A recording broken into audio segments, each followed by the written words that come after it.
into 34 complaints from staff and students relating to his conduct.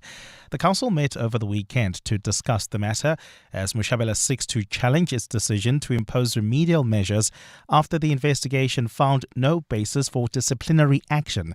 Carlo Peterson reports. UCT Council Chairperson Norman Arendse says the council will wait for Vice-Chancellor Mosa Mushabela to submit his court papers before making a decision on how to proceed. Arendse says the council is willing to participate in mediation and has resolved to suspend its measures against Mushabela pending the outcome of court proceedings. Arendse says the council will continue to respect the rights of all parties involved, especially the confidentiality requirements related to matters before the University Ombudsman and Council. Carlo Peterson, Eyewitness News.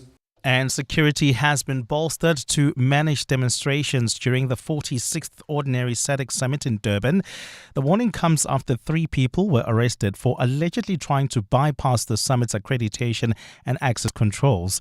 2 Congolese nationals attempted to enter the Durban ICC using accreditation issued to someone else. A Zimbabwean national was also arrested after allegedly trying to obtain accreditation by claiming to be a performing artist. The National Joint Operation and Intelligence Structure says only people with valid authorized accreditation will be allowed into the summit venue.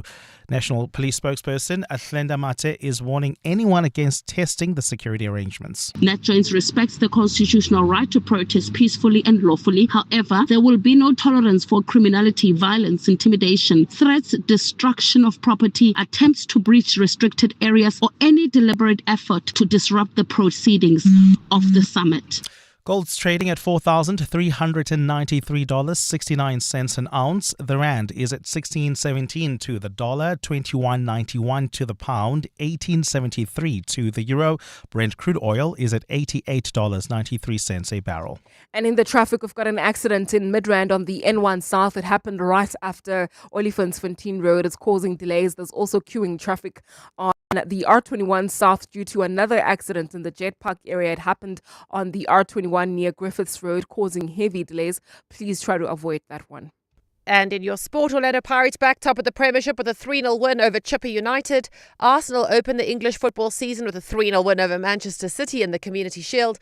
And the All Blacks, walking wounded ahead of the first test, forced to call up Noah Hotham following injuries to Cortez Ratima and Ollie Norris. A fine day in store for Gauteng. Johannesburg starting at 7 degrees, peaking at 23. Pretoria 7 as well, and a high of 24. Vereeniging 3 and 21 degrees.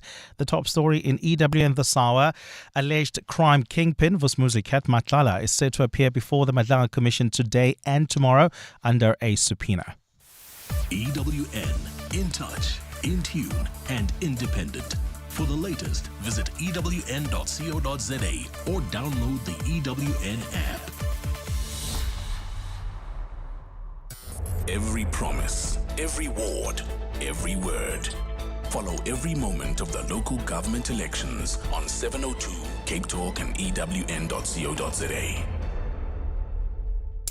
This is Breakfast with Bongani Bingwa On 702. Let's walk the talk. 6 minutes after 6 o'clock, it's the start of a brand new week. Welcome to the program on this Monday morning. Temperatures still slightly warmer, but we are told they may yet get cold once again as this winter refuses to give away, refuses to give up the ghost. But I tell you what, in the anticipated hot summer months, we might miss these cold days. It's the 17th of August, the year of our Lord, 2026. On our menu today, rags to riches, the former taxi driver behind a 339 million rand tender question, shall we say. A taxi driver who quite literally chauffeured himself from rags to riches. We'll speak to senior investigative journalist at News 24, Sikonati Manjanja. And then, beyond the big parties, have you paid any attention to the smaller guys? To the smaller parties, what contribution can Build One South Africa make? Can Rise Mzansi make? Can Action SA? Or indeed, the ANC? Yes, you heard it right. I'm talking about the smaller parties. Recent polling from the Social Research Foundation suggests the ANC will poll no higher than 18% come November. And their figures are usually spot on. Just let that sit with you for a moment. This is Breakfast with Bongani Bingwa. On 702. Let's walk the talk. 8 minutes after 6 o'clock, of course, just before 9, we'll also reveal, if you don't yet know, the latest singer to be unmasked, Jack Parro, on his Spinach alter ego. All of that and more to come. 702 Breakfast with me, Bongani Bingwa, of course, brought to you by BCX, helping South African organizations turn cloud, data, and AI investments into faster decisions, smarter operations, and measurable business outcomes. You're with Bongani Bingwa. 702 weekday mornings, 6 to 9 a.m. And of course, as always, I'm with an entire team of producers and colleagues behind the scenes who help put the show together. KG is our technical producer. He's the one that we always say start the clock because he's responsible for all the fancy gizmos and the sounds that you hear on the show. Producers Siamtanda and Robfiwa putting the show together, by Pelile, of course, doing the afternoon shift, and we've got Karabo for social media. And welcome Amoramila and Muteo Haripe. Good morning to you. Morning, Good boss. morning, Happy boss. Monday. Here's a question for you. I want to know from you, what is that service that you wish could be available 24/7 in South Africa? 24 hours, 7 days a week. You snap your fingers and this service is available for you. Can you think of something?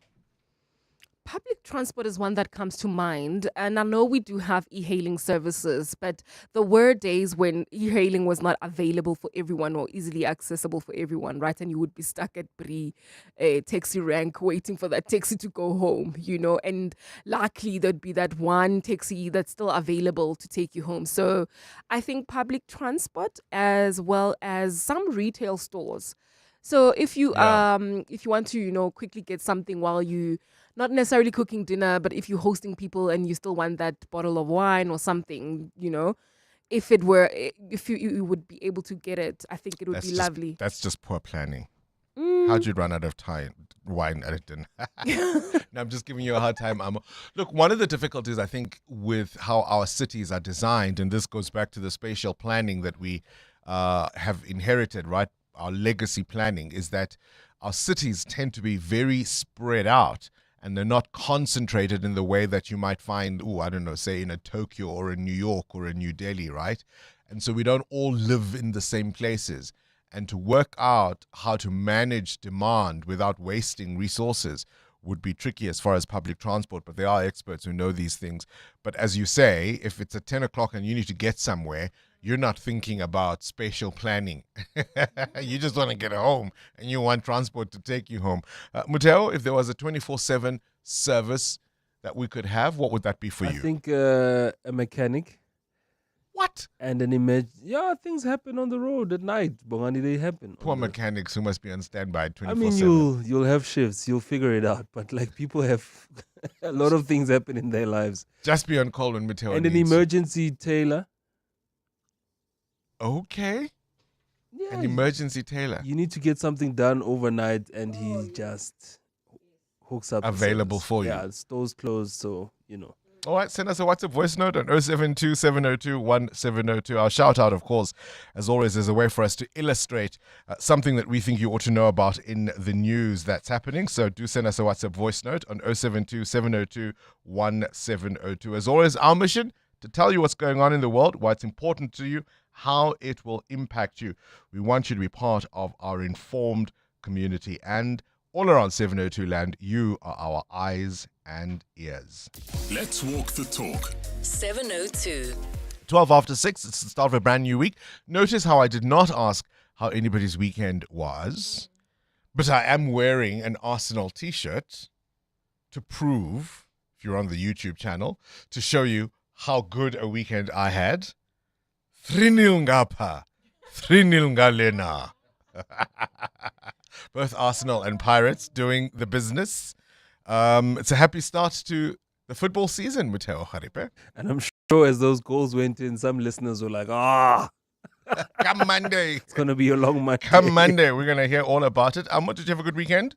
Yeah, I did have a very good weekend, very relaxed. I wasn't as busy. I mean, I did come to the office. We had a training workshop. And then afterwards, I was home just the whole day, the whole weekend, rather. Yeah. Indoors. Indoors, yeah. So I finally got an opportunity to go to the Countess Zingara. We spoke about it on the show a couple of weeks ago. Mm-hmm. It's been the most magical night of the year for me so far. That good. It's that good. I mean, the acrobatics, the 3-course dinner, there are stalls, there was a tarot card reader, we did face paintings. It was just an absolutely spectacular night. I was one of those people, I think I was one of the last to leave. Hey? Yeah, we closed now. Quite seriously, there were probably about 2,000 people there. So they've set up this giant marquee, a tent, essentially glorified tent. But of course, there's heaters. It's quite warm inside, and it's all very luxurious, by the way. And they've transformed this into this massive restaurant. We were right up in front of the stage, which was absolutely fantastic. And if you are looking for a date night idea, an anniversary idea, an office party idea, I cannot sing the praises. And they're not paying me for this, by the way. I cannot sing the praises of the Countess Zingara enough. And you can go check out some of what I got up to on my Instagram on that. That's what I did over the weekend. 702 Breakfast with Bongani Bingwa is brought to you by BCX. Built on trusted telecom business connectivity. Powered by cloud, strengthened by security, enabled by AI. Two thoughts I have as we begin the show today. As I said earlier, our first story is this rags to riches tale, right? A taxi driver plucked from obscurity, becoming a driver to the young Julius Malema and doesn't look back.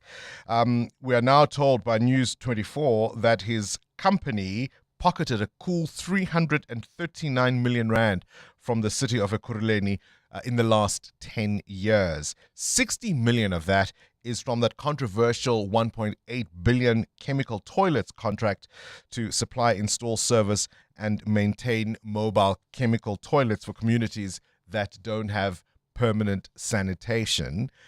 And it's a real story because you'll remember, of course, the chief auditor from Ekurhuleni, Mpomafole, who raised questions about this, rewarded with bullets pumped to his body, murdered in cold blood. Then there's a story, and we'll touch on it maybe when we do the newspapers in a little while, a story in the Sowetan this morning, a school in Ekurhuleni. It's called Villa Liza, right? Villa Liza. They've got over 2,000 learners. They've got 40 toilets in the school for the 2,000 learners. But the kicker is only 16 of the toilets are working. The boys get 7 and the girls have 9. Have you ever been pressed? I'm saying, but really, you are just on your last 1%, right? And you need to go and you arrive and the loo is locked. And you are told, no, you have to be buying something in this mall, right? You have to go ask for a key from one of the businesses or it's out of order. The worst is when you're traveling across the country and they want 2 rand. You're just like, dude, can we discuss the 2 rand later? I need to go. Have you ever been in that situation? If you're on a long distance drive and you stop at a filling station, they will often ask you for $2, right? And then they'll give you a little roll of 1-ply toilet paper and you just think, this is where we are. But this is what these kids face. Now, what bothers me about this story, in the context of that chemical toilets tender, there are scenarios where there's absolutely no plan to ever have permanent sanitation facilities available for communities or for schools. And when it comes to education, we often worry about the teachers, we worry about the textbooks, we worry about, do they have a lab, do they have a soccer field, do they have a netball court? Those are the things we generally are more concerned about. Nobody thinks about the toilets until, of course, a tragedy happens. But these toilets have been at that school since 2012. 2012. There was never a plan to put up a bricked permanent structure. These are not permanent No, these toilets. are mobile toilets. Oh my goodness. So there's millions to be made. I'm saying there's a 1.8 billion rand contract for mobile toilets in the city of Ekurhuleni. So you would imagine that Villa Lisa is part of that. And it's all about scoring tenders and who knows whom. And if you are connected, you get somewhere. It's a real concern, isn't it? Breakfast with Bongani Bingwa On 702. Let's walk the Big talk. news there, of course, the alleged crime kingpin Vusi Muzi Cat Matlala set to appear before the Madlanga Commission of Inquiry today, and is doing so under a subpoena. You'll know, of course, he is accused of tender fraud over that contract with the police. So we'll certainly be keeping an eye on that story. Mutero, you've got a question of your own? Yeah, I want to know this morning, those things that you've let go of because of the advancement of technology, things like phone books, compact discs, you've completely let go. CDs. I have a box, and I've said this many a time on the show. I've got a box at home. It's sitting in, I probably shouldn't give too much detail about where you might find it, but it's sitting in storage, shall we say. And I don't think I've seen that box in probably 4 or 5 years. Hopefully I've it's still packed there. away all my CDs, and I haven't looked back. I was thinking earlier this morning of a public phone. I don't know if you... Yeah. I was at Cape Town International Airport a little while ago. It wasn't too long ago. Let's say possibly in the last, 3-4 months. Yeah. Maybe even, shorter a period than that. And there used to be a row of public phones outside the men's bathroom. Talking of which, right? And you could even still use that old Telkom phone card. Yeah. But they're gone. I noticed at my last visit. Yeah, even in They were townships, they don't have those containers that Vodacom, Cell C and them had. A lineup of phones, and Yeah, but you'd have to pay R2.50 for your minutes, and they'll tell you to go to cubicle 2 to go make your call. but never mind the public phones, right? Even in your home, the landline. I think that's one The of the landline's yeah That's gone. gone. Yeah, the landline is gone. And the calculator's not in the home anymore. It's on your phone. Yeah. I mean, do you remember there was a time Telkom even provided a voice note service? That I don't remember. I don't want to lie. Yeah, so you'd get a phone number Yeah. and people would phone you, quote unquote, and they'd just leave, of course, nothing. You didn't have an actual handset, so they would just leave a voice note, a message. It was a messaging service. We didn't call it a voice note, of course, in those days, did we? It was a messaging service, an answering service, and so people would send you a message. And I think you had up to, a minute or so to speak. So how would you listen back? to You would this? then have to phone the number, and then you'd enter a PIN to be able to hear the messages people had left you.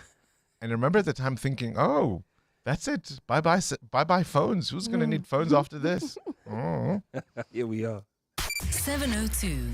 Weather. 21 after 6, a fine day in store for Gauteng. Temperatures in Joburg peaking at a lovely 23 degrees. 24 is your high in Pretoria, 21 in Vereeniging. A cloudy day in store for Cape Town. Your temperature high there will be 19 degrees. 23 in Bombela. Mahikeng peaks at 26. 23 is your high in Bloemfontein. Durban peaks at 25. Gqeberha in East London, 22 degrees. Kimberley, 25. EWN Traffic. First look at the roads, Amo. Well, Bongani, if you are leaving Soweto via the N1 North, we've got delays between the N12 exit and the Deep Kloof interchange. An accident reported there. There's also issues along the Golden Highway approaching the N1 exit. Roadworks are causing these delays. And then if you are traveling in Eldorado Park, some issues on the N12 East. This is between Klipspruit Valley Road and the Golden Highway. Then in Jet Park, we still have got that accident on the R21 South that happened near Griffiths Road, causing delays coming out of the OR Tambo Airport. Please try to avoid this route. Try to use the N12 as well as the R24 East. More updates coming up. Stay tuned. There's more EWN on air, online, and on the EWN app. So the other day I get this call from an insurance company. The lady asked me if I'm comfortable with my excess. I said, excess? Well, according to my therapist, I'm apparently a little too comfortable. But sometimes you just need to make sure. You know what I mean? She just put down the phone. I don't get it. Don't get that insurance. Get Pineapple. It's easy to get and online. Pineapple FSP 48650 is underwritten by Omart Insure Limited, a licensed non-life insurer and authorized FSP. T's and C's apply. Struggling with maths or want to improve your grades? Listen up. The Shah Izibalo Maths Institute, SIMI for short, already helps thousands of high school learners, parents and teachers with CAPS-aligned maths workbooks, free teaching videos and online revision sessions. Created by Michael House maths teacher Paul Devet, SIMI is a maths movement already improving grades across South Africa. Go to primemediaplus.com or visit simi.education, proudly supported by Prime Media Cares and Michael House Community Partnership Trust. Can you really take a chance with your business security? With Nashua, you can confidently protect your people and assets with leading CCTV and surveillance technology. Manage staff access and attendance in real time and monitor your vehicles on the move. All supported with backup power solutions to avoid downtime. Reliable tech to secure your business. Nashua. More than print. AI, global markets, and trillion-dollar companies. The headlines move fast, but what do they really mean for investors and everyday South Africans? This Wednesday, 702 Drive with John Pullman will be in conversation with 91, unpacking the trends shaping markets, investments, and the future of the global economy. Discover what's driving today's biggest investment conversations. 702 Drive with John Pullman in conversation with 91, Wednesday on 702. 702. Add your voice. Have your say. Let's walk the talk. Alongside the team, good morning. This is Titus from Tafontaine. Wow. Teller. 24/7 services. A teller. Okay, no problem. Honestly, what I would like to have are 24/7.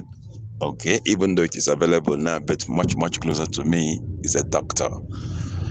I'm a father, so sometimes I wonder what if. So I really would like to have a doctor just like next to me, not just 24/7 out there, but just next to me.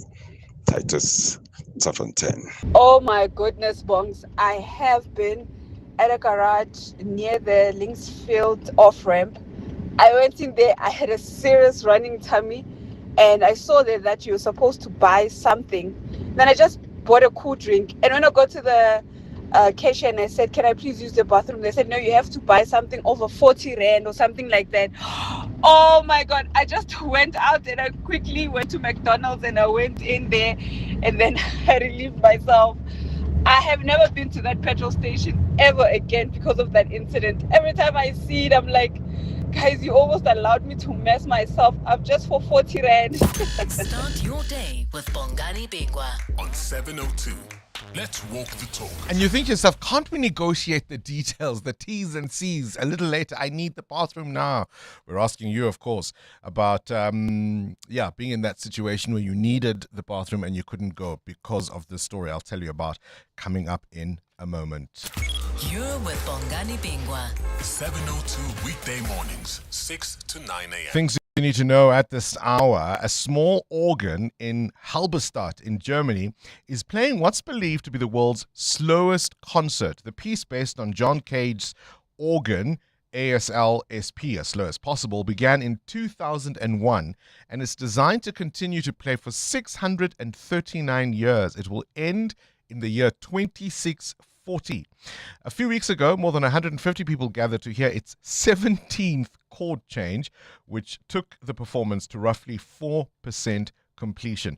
The organ changes occasionally, with some notes lasting years, creating a unique musical experience that invites people to think about time, about patience, future generations, and what the world will look like centuries from now on. If you could listen to one album for the rest of your life, what would that album be? I'm currently listening to Madonna's Confessions 2, and it's been on repeat in the car, at the gym, in the house.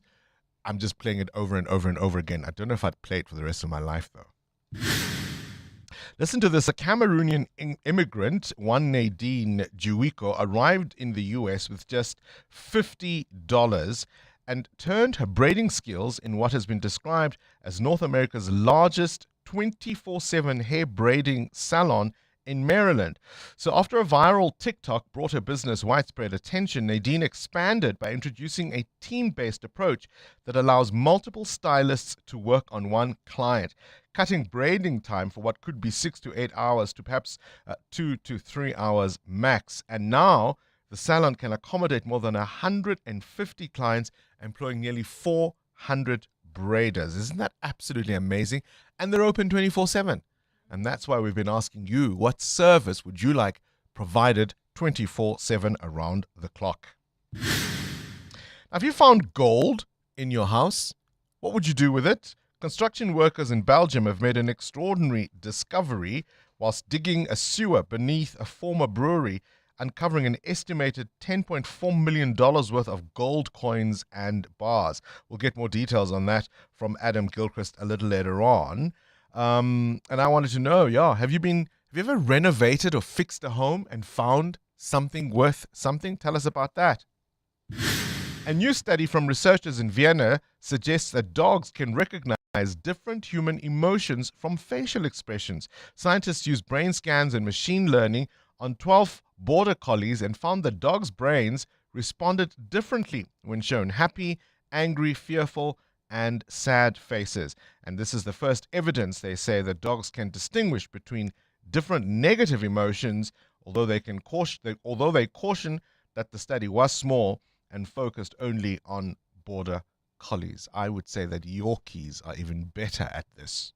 That's just Born yesterday, the pop icon Madonna, born in 1958 in Michigan, one of the most influential figures in music.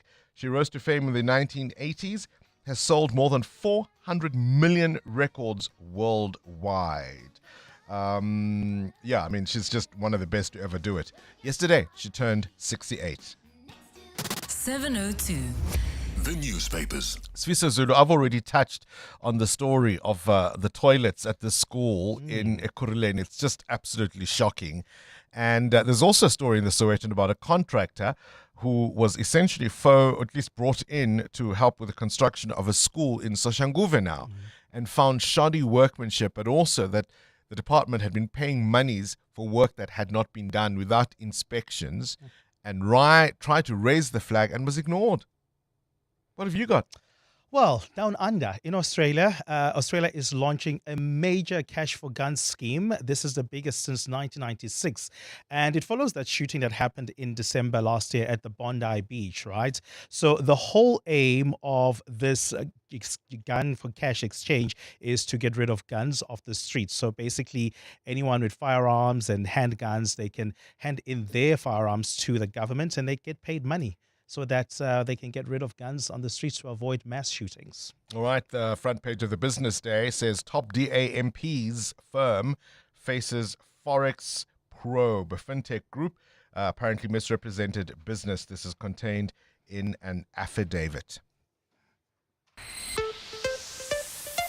EWN Business. Things we've let go of because of technology: calculators, CDs, phone book, cameras using film, a public phone. Muteo, what prompts the question? Well, Bongani Truworths may have to reconsider expanding its brick and mortar stores for the 2026 financial year.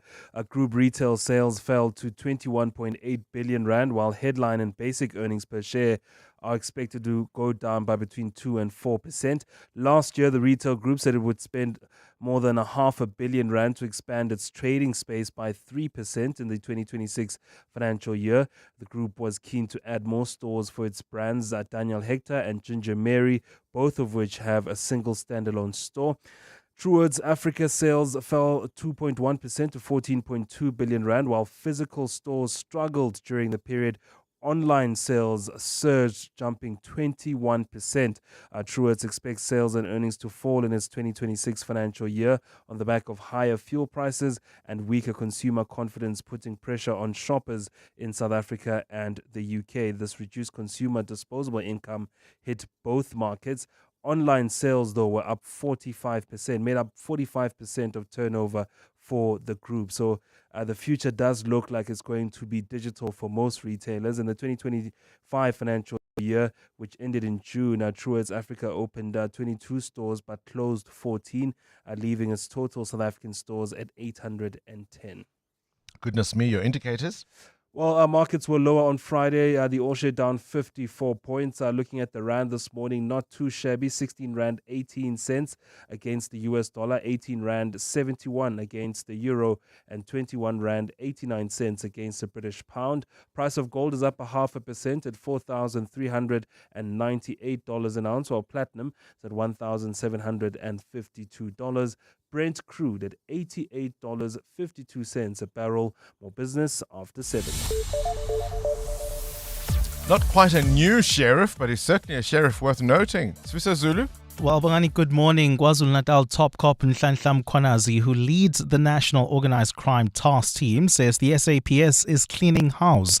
Mkhwanazi was speaking on the sidelines of a meeting between parliamentarians, senior Western Cape Police Management and forums in Mitchell's Plain at the weekend. The team was on an oversight visit there to assess the work of an operation to combat gang violence. Mkhwanazi says looking after the welfare of police officers who live in crime gang areas is also important. Definitely, it's too much of a call to expect a police officer who lives in the society that is infested with crime to be able to be effective in fighting crime. Meanwhile, the Nyanga Community Police Forum says the murder of an officer should be treated as an attack on the state. The constable attached to the Guguletu detectives was shot in Nyanga while off duty at the weekend. A similar attack was reported 2 months ago in Khayelitsha, where another off-duty officer was shot and killed while visiting a relative. Nyanga Community Police Forum Secretary General Dumsani Kwebe says the targeting of officers is concerning. We should be advocating that whoever is killing a police officer, whether he's on duty or off duty, that person is conducting a treason, is fighting the state. We can't, in this time where we have got few detectives, few police officers, but we have them being killed. Investigations are underway into a fire that ripped through a farm warehouse in Germiston on Gauteng's East Rand. The blaze broke out in Klipportjie yesterday, where firefighters finding hay bales alight inside the building. Ekurhuleni Emergency Services spokesperson Tiki McDonald says no injuries or fatalities have been reported. Firefighters responded to a call received as a warehouse fire at a farm in Klipportjie, Germiston. On arrival, crews found a warehouse with hay bales alight and immediately commenced firefighting operations. The cause of the fire is currently unknown. And thousands of people displaced by a powerful earthquake in eastern Indonesia are waiting for much needed aid. Many have been camping outside schools, police stations and government offices. The 7.7 magnitude quake on Saturday killed 53 people and injured more than 100 others. Rescue officials say there are no reports of missing people, but the number of people unable to return to their homes has increased to 12,800. A fine day in store for Gauteng. The temperatures are at lows of 3 and 7 degrees, peaking at highs between 23 and 24. And in the traffic, we've got delays on the R21 South. That's in the Jet Park area due to a major accident near Griffiths Road. There's also queuing traffic reported on the N1 North leaving Diepkloof. This is between the N12 exit and the Diepkloof interchange due to an accident. The top story, the SAWA, Nhlanhla Mkhwanazi, who leads the National Organised Crime Task Team, says the SAPS has started cleaning house. Cloud adoption is no longer the differentiator. Business value is. Today's leading organizations need more than technology platforms. They need better visibility, faster decision-making, and the agility to respond to change. BCX connects cloud, cybersecurity, managed services, AI, and trusted telecom business connectivity into one intelligent ecosystem that helps organizations improve operational performance, strengthen resilience, and create measurable business outcomes. BCX. Connected multi-cloud, intelligent business. BCX enables businesses. Visit bcx.co.za. Smart business decisions save money. Switch to Outsurance Business Insurance and you could get a massive 20% discount on your business insurance premium. Here's JC from Blonde Hair Studio. I was with my previous insurer for many years before switching over to Outsurance Business Insurance. I'm really happy with the premium I'm paying now, and switching was definitely one of the best decisions for my business. Get a quote to switch and save today. Visit outsurance.co.za or call 0800 60,000. Licensed insurer in FSP. TCs and information online. Uncertainty is rising, but your business still has to deliver. Production targets need to be met. And when your workforce is out of balance, the cost is immediate. Too many employees, costs climb. Too few, productivity drops.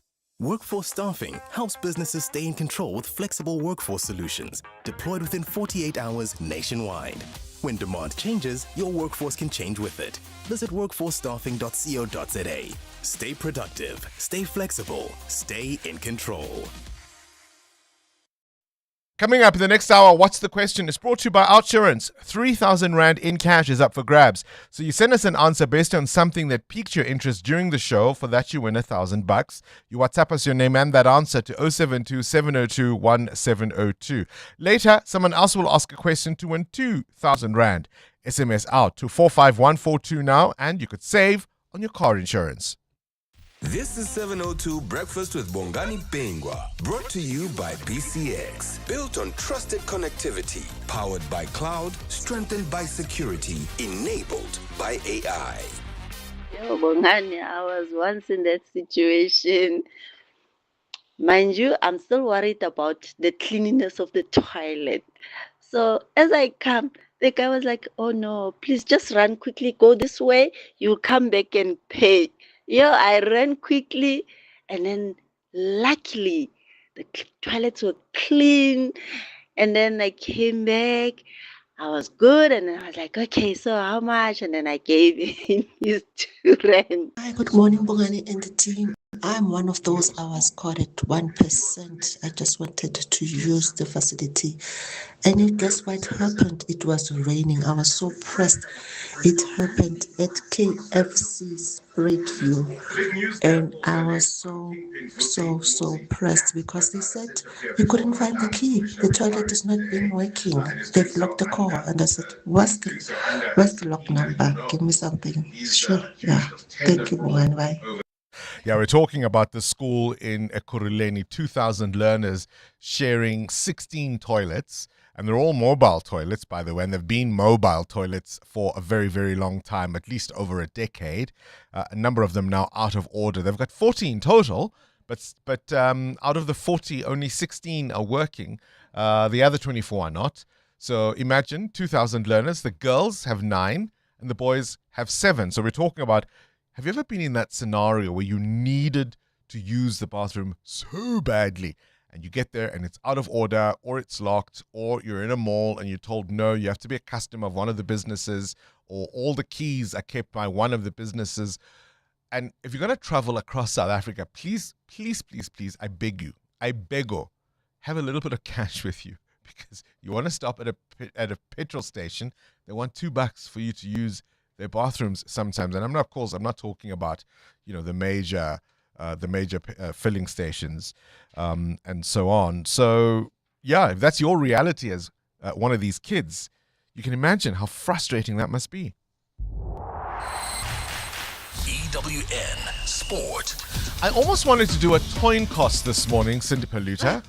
Tell me why. Do I wear an Arsenal jersey or do I wear a Pirates jersey? Because, it's 3 points here. Right. 3 goals there. I just thought maybe it was a case of you just couldn't find a coin because nobody carries cash these days. Also, I don't have. That's probably true too. Also, I don't have the new Pirates shirt yet. So. But also, yes. I didn't know there was so much Pirates gear. KG came literally head to toe. If you want to see it on the live YouTube channel, literally, I was like, oh, and you've got a beanie. He literally has everything. I can't see his feet, but I'm pretty sure that those are a pair of Adidas. New release Pirates shoes, I'm sure, in the corner there. But anyway. So before you go, so last year for my birthday, the team got me the Pirates shirt from last season. I just wanted to remind them that it's 13 days to go. I mean, if they had forgotten. Wow. 1st of September is around the corner. I'm just saying, especially the gold one. Okay. Guys, they didn't win the league. Orlando Pirates, they did not win the league yesterday. It was just a league game. It was, the 2nd or 3rd of the season? Yes, that's why I wore the Arsenal one, because they actually got a trophy. Okay, good.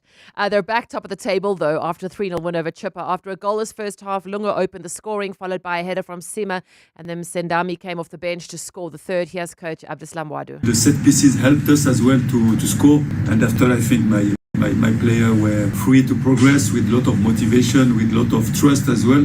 And we scored the second and the third. Yeah, I think the second half was really much better. I wanted a reaction from my players. I had it today. I just hope that we will be consistent. In the day's other game, TS Galaxy and Golden Arrows finished goalless. Chiefs are behind Pirates on goal difference after a 1-1 draw with Sundowns on Saturday. Arsenal opened the English football season with a 3-0 win over Manchester City in the curtain-raising Community Shield. Calafiori scored the first goal in the opening 25 seconds as Havertz and Odegaard also scored. Here's City's Ruben Diaz. I mean, it's the beginning of the season. It's not good enough. Many things are changing, obviously, a new manager as well. Still, the way the game starts, it just sets you off right away. They get comfortable into playing their game. But in the end as well, this is just starting, and the most important is that we're already looking forward and we'll be ready for our next game. Someone mentioned that this better not be Ferguson after this better not be United after Ferguson left. Okay, yeah. Well, it's going to be interesting. It's going to be a very interesting Premier League season because pretty much most of the top contenders all have new managers. I'm excited. Except for Arsenal. Except for Arsenal, yes, yeah. Of course. Overnight, being confirmed that City have sold Rodri to Barcelona. At WAFCON, Cameroon are champions. They beat Malawi 3-0. But what an incredible journey for Malawi, playing in their first ever WAFCON to make it to the final. All Blacks are walking wounded ahead of the first test. The Springboks, Cortez Ratema and Ollie Norris, have both suffered knee injuries, forcing a call-up for halfback Noah Hotham, who will come to South Africa today. Coach Dave Rennie is also sweating over the availability of first-choice fullback Damien McKenzie, as well as Cam Roygaard and Will Jordan. Well, in the Currie Cup, the Cheetahs stay second on the table, running in 9 tries to beat the Bulls 31-26 yesterday.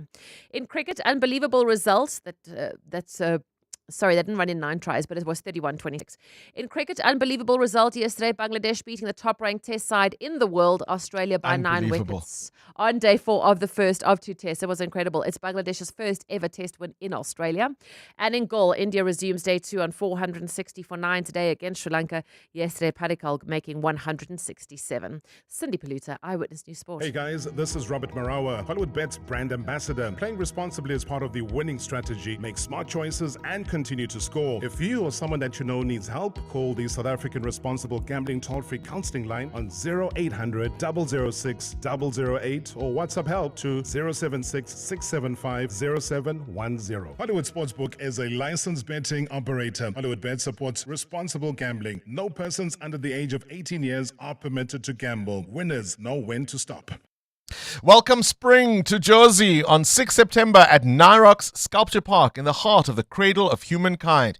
Inspired by the sounds and scents of Africa, shaping rhythm and emotion, Spring Jazz continues its tradition of artistic excellence, inspiring contemplation and celebration, a breath taken in wonder, gratitude and community, featuring performances by Ndabo Zulu's Umgidi Ensemble, Nomfundo Xaluva, Vuyo Viwe Sisonke Xonti and Shane Cooper's Spirit Whisper. Limited tickets available from nyroxarts.com.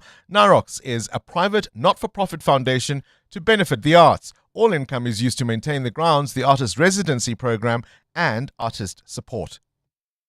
The Festival of Motoring, powered by Westbank, returns to the Kyalami Grand Prix circuit from 28 to 30 August. Experience thrilling track drives, supercars, drifting, 4x4 adventures, and the very latest in automotive innovation. Book your tickets now on Howler. The Festival of Motoring, where legacy meets innovation. The Money Show. Weekday evenings at 6.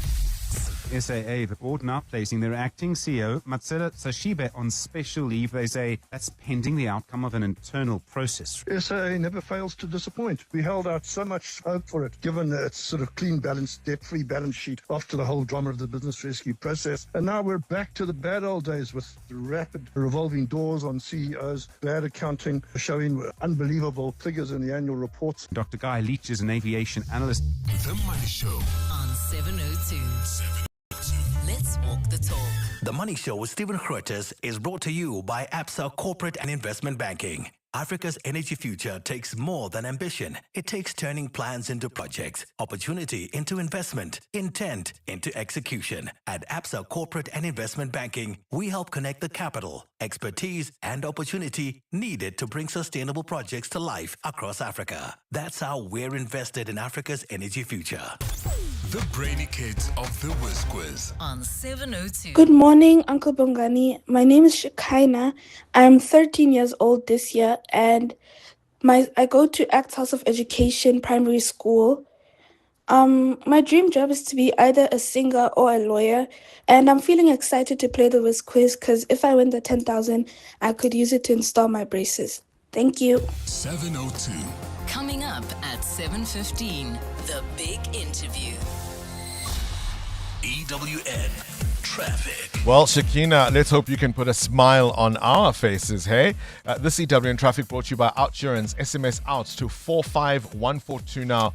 And you could save on your car insurance. If you don't, ask them for 500 Rand. There are issues in Jet Park. Amu? Yes, Bongani, that's due to an accident that happened right near the Griffiths Road on the R21 South. It's causing heavy traffic volumes. Please approach with care. And then if you are traveling in Boksburg, we've got heavier traffic volumes along the N17 West. This is between Osborne Road and Heidelberg Road. Peak time delays there. There's also queuing traffic in Diepkloof due to an accident right near the Diepkloof interchange. It happened on the N1 North, delays from the N12 exit. I'll have more updates. Do stay tuned. There's more EWN on air, online, and on the EWN app. Clever excuses for being late. Number 91. The lift looks suspicious, so I had to take the stairs all the way up. Fortunately, with the Outsurance pointsman on the roads, you no longer have to come up with creative excuses for being late. The Outsurance pointsmen have been easing traffic congestion so we all get to where we need to be quickly and safely for the past 20 years. With Outsurance, you really always get something out. In partnership with 702, Outsurance is a licensed insurer in the FSP. You hear that? That's the sound of business execution finally visible. No more chasing people and reports. No more disconnected systems, no more guessing if our business is performing or not. iStratGo connects strategy, people, performance, and day-to-day work into one clear software platform, so leaders can see what's working, what's not, and where to focus. Because when execution is visible, everything runs better. Book a demo on iStratGo.com. iStratgo.com. Who is the whizziest of them all? It's the Whiz Quiz on 702. Up next, we speak about that tender from Ekurhuleni in a moment. But let's play the Whiz Quiz with Shekinah, who's 13 years old, wants to be a singer, perhaps even a lawyer. Do you have a favorite singer, Shekinah? Yes, I have a favorite singer. His name is Sangmin, and he's from a boy band called Stray Kids. Oh, wow. I thought you were going to say Shekinah, you see. That's what I thought you'd say. Listen, good luck. Let's see if we can put a smile on your face with 10,000 Rand. KG, start the clock. How many C's are there in the word confidence? 2. Correct. What is 3 times 30? 90. Correct. What beginning with Y is the yellow of an egg called? Yolk. Correct. Which artist's fan base is known as the Tigers? Pink Tigress. Tyler. True or false? A tarantula is a kind of spider. True. Correct. How many points is a converted try worth in rugby? Is it 7 points or 4 points?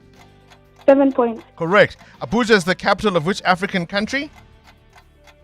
Nigeria. Correct. What is the animated film about emotions like envy and anxiety called? Pass. Inside Out. Which direction on a compass is 90 degrees counterclockwise of east? North. Correct. And we didn't have time for the last question, but a really, really credible effort there. You walk away with 700 Rand. 700 Rand is what you got for Shekinah. Yep. Woo, indeed. Well done. Well played. Of course, it is Maths Monday. If you're struggling with maths or you want to improve your grades, well, Prime Media Cares, in partnership with Simi, helps thousands of high school learners with their maths. Check out the free training videos and revision sessions on Prime Media Plus or go to www.simi.education. Current events, developing stories, tough questions, your voice making a difference. This is Breakfast with Bongani Bingwa. 8 to 7. Listen, there are rags to riches stories, and then there's this one. A former taxi driver who chauffeured himself to millions and counting. He was plucked from obscurity and became a driver to a young Julius Malema and never looked back. The fiery politician was even a guest at his wedding, and the two were photographed together as recently as 2024. Meet Tebadi Collins Foromo. News 24 is reporting that his company, TTTB Supplying and Construction, has pocketed a cool 339 million rand from the city of Ekurhuleni in the last 10 years. 60 million of that is linked to that controversial 1.8 billion rand chemical toilet contract to supply, install, service and maintain mobile chemical toilets in communities where permanent sanitation infrastructure is not available. Now, this is the same contract that Ekurhuleni's chief auditor, Mpho Mafole, raised questions about 3 days before bullets were pumped into his body and he was murdered in cold blood. Sikonati Manjanja is a senior investigative journalist at News 24 and has been following the story and joins us now. Always a pleasure to have you on the show. Thank you for your time. Good morning. Good morning, Bongani. Thank you for having me on the show. All right, let's start with an easy number to understand. 60 million rand, at least in this context, right? Who was paid, what were they paid for, and what did the city of Ekurhuleni get in return? Bongani, the city of Ekurhuleni has these tenders where in informal settlements or squatter camps where there is no sanitation infrastructure, you will see those blue and red plastic toilets on the side of the road. They call them mobile chemical toilets. So it hires companies to supply these toilets and to clean them up, to operate and make sure that they are serviceable and the residents in those areas use them. That's where there is no sanitation infrastructure. This company, TTTB Supplying and Construction, is one of 15 that won a slice of that tender. It's running for 3 years, from July 2025 to June 2028. I mean, 340 million rand almost in 10 years, that's a tidy sum. It's a lot of money. The chemical toilets tender, it pays about 5 million rand a month to each of those 15 companies that won in the current tender. And this company has always been, since 2016, working in that water and sanitation department of Ekurhuleni. There are other tenders that it has won over the period, including to build or operate or clean some pump stations in that municipality. In total, the municipality said we have paid them 339 million rands since 2016 when they started doing business with us. All right. Outside, of course, of the eye-watering sums, are we suggesting here that perhaps there was work that was not done or prices inflated or the procurement process shaky in any way? Far from it, Bongani. What we have, we are not in a position to make those allegations in any way. The municipality only says that we allocate these contracts, that each company can place a certain number of toilets in these informal settlements, and we pay them per month for doing this. We are not suggesting there has been any impropriety on the part of either TTTB Supplying or on the part of Mr. Malema, who is mentioned in the story. We are merely pointing out that this company that has very close political links is really creaming it. Has been having these tenders, and the municipality is just happy to pay. We have, of course, looked at what Mpho Mafole found when he audited this particular contract. I mean, let's talk about Tebadi Collins Foromo. This is now the proprietor behind this company that we are discussing, the former driver to Julius Malema. Who is he, and how did he end up in the pound seats in this way? Very little is known publicly about Tebadi Collins Foromo, except that between, at least since around 2002 to 2010, 2010, he was Julius Malima's personal driver in Limpopo. He admitted this to the Mail and Guardian himself back in about 2016 and said, yes, I used to be his driver because I had a car, and he didn't. The Star newspaper back about 12 years ago identified him as a former taxi driver, so he became Malima's friend and driver during that period that Malima was leader of the ANC Youth League in that province. And we have, of course, also uncovered some other links where during that period, specifically in December 2007, where Collins Foromo deposited 5,500 rands into Julius Malima's account, which was part of the charges by SARS going after Malima for undeclared income and therefore unpaid taxes. Look, I mean, Malema would be quick to point out that knowing him is surely not a crime here, or are you inferring some kind of proximity to power and therefore access to this kind of contract?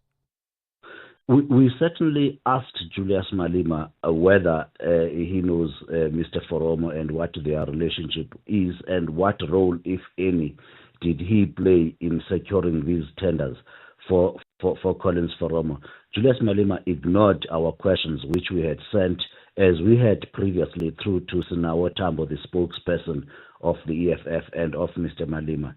He totally ignored all of those, but we had asked him similar questions regarding yet another friend of Julius Malema, a person that can directly be linked to Malema again, who has crimped 1.6 billion rands in tenders from the same municipality, Selby Mantata.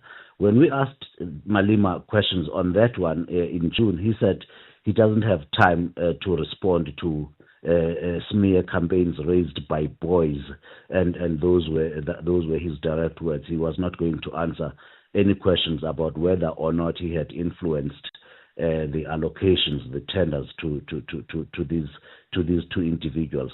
Of course, we have not made that allegation. We are not making that allegation now. We are merely pointing out that where Julius Malema goes, his friends, at least these two that we have uncovered in Egoruleni, have made about 2 billion rand in total in 10 years from that municipality in contracts.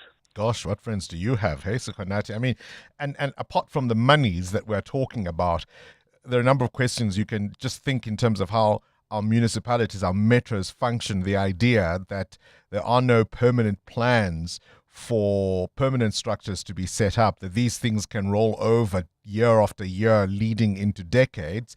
And I mentioned Paul Mafole, but of course, people who ask questions or too many questions, including another auditor, Simnikiwe Mapini, they get shot dead, don't they? They get shot dead, and they were both probing these chemical toilets. And let's be clear here, Bongani, we are not accusing either Julius Malema, we are not accusing Collins Foromo, nor even Selby Mantata of playing any role in the murder of any of these two individuals. We are merely pointing out that these companies, these people, have benefited from the contracts that were questioned by these two auditors, who were amongst the many beneficiaries who were then shot dead, these auditors, after they raised questions about the contracts. Now, we again, I have to repeat this for legal reasons. We are not accusing either of these people that we are featuring in our stories of having played any role in the matters. We are pointing out, however, that they are amongst the biggest of beneficiaries. All right, you and I are in the media, my friend. We should have thought about the poo-poo business, hey? There's more money to be made there. Sekhonathi Manjanja is an investigative journalist at News 24. 702. Coming up, the big interview. Focus is often on the big parties, but have you considered the little guys, the smaller parties ahead of November? Up next, we meet some of them. This is EWN. Kat Matlala is back on the Madlanga hot seat, and after much scrutiny, the country will find out how Spaza Shop money was rolled out. Good morning, I'm Sfiso Zulu. Alleged crime kingpin Vusmuzikat Matlala is set to appear before the Matlala Commission today and tomorrow under a subpoena. Matlala is accused of tender fraud over his multi-million rand healthcare contract with the SAPS, as well as a litany of corruption allegations. Karinda Jagmohan reports. Allegations have surfaced throughout the commission that Matlala infiltrated state institutions in an attempt to establish himself as a key role player of a criminal syndicate. Matlala first appeared before the commission on the 15th of July, when his advocate Annelien van den Heever insisted for a postponement to September, pending the finalization of his plea deal over tender fraud. But that deal has collapsed at the Pretoria Specialized Commercial Crimes Court. Matlala has declined the offer of a 12-year direct imprisonment sentence, opting for trial instead. He's set to begin his testimony before the commission today at 9:30. Karinda Jagmohan, Eyewitness News. The Small Business Development Department will release an update about the rollout of the R500 million Spaza Shop Support Fund. The money has come under scrutiny over how applications are being verified and whether the funds are reaching the right businesses. President Cyril Ramaphosa announced the fund last year after a wave of foodborne illnesses and deaths of children linked to unsafe products sold through informal retail outlets. Mongezi Goko takes a look. The fund was designed to support qualifying South African-owned spaza shops with assistance for stock, business improvements and compliance. But the rollout has not been without controversy. Verification of applications has flagged businesses that could not be verified, as well as discrepancies over ownership and other requirements. The department has also faced questions about how the fund is being administered and whether controls are strong enough to prevent fraud or the inappropriate use of public money. Mongezi Goko, Eyewitness News. Another suspect arrested in connection with the deadly shooting of 4 people, including police officers in Reiger Park, is expected to appear in court this week.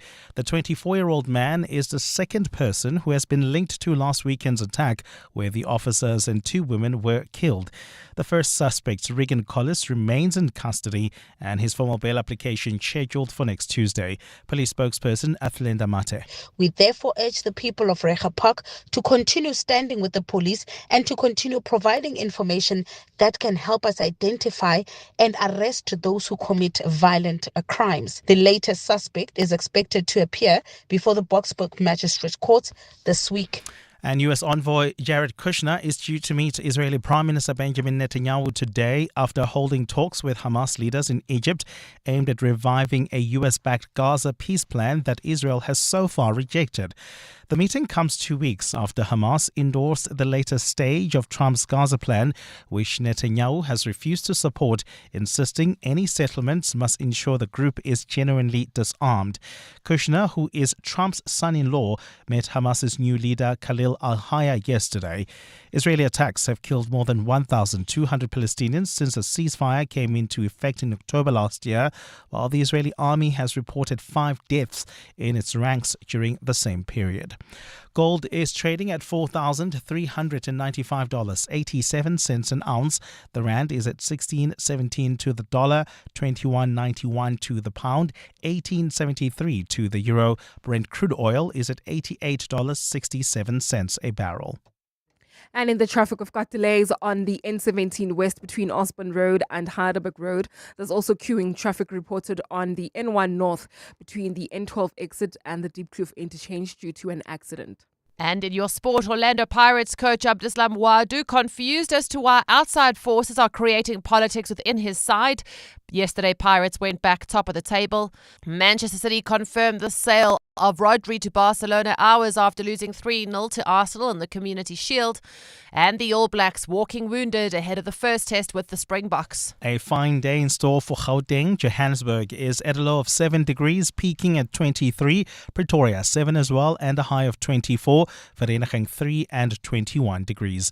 The top story in EWN this hour: alleged crime kingpin Vusmuzikat Matlala is expected to appear before the Matlala Commission today and tomorrow under a subpoena. EWN, in touch, in tune and independent. For the latest, visit ewn.co.za or download the EWN app. Your rates, Your services, your reality. Follow the local government elections on 702 Cape Talk and ewn.co.za. You're listening to 702 Breakfast with Bongani Bingwa, brought to you by BCX, technology that helps organizations move forward. This is Breakfast with Bongani Bingwa on 702. Let's walk the talk. Well, hey, we keep setting you up in terms of what is going to unfold today at the Madlanga Commission of Inquiry. On Friday, of course, we expected explosive testimony from the businessman Suleiman Karim, who it turns out is simply not going to show up at the commission. I mean, that much is now clear. So hopefully, Kat Matlala will not disappoint today, and that he will in fact appear and give some evidence and explain some of what he is involved in or may have been involved in, allegedly. But just have a listen to the moment Justice Mbuyiseli Madlanga at the commission on Friday said he simply could not accept the explanation that was offered by Suleiman Karim's doctor, who of course provided the commission with a medical report from a medical expert's point of view, and then ring-fenced it and said it was only for the eyes of the commissioners and the evidence leaders only. And so I think at some point they thought, well, hang on, how are we going to get independent corroboration for what you are saying if we as non-medical experts are the only ones who can see this report? We just cannot accept what he says. We do want to have an independent assessment. And of course, he went on to say that they're going to lay charges against Suleiman Karim because, of course, he has repeatedly failed to appear at the commission. Commission is going to set the criminal process in motion.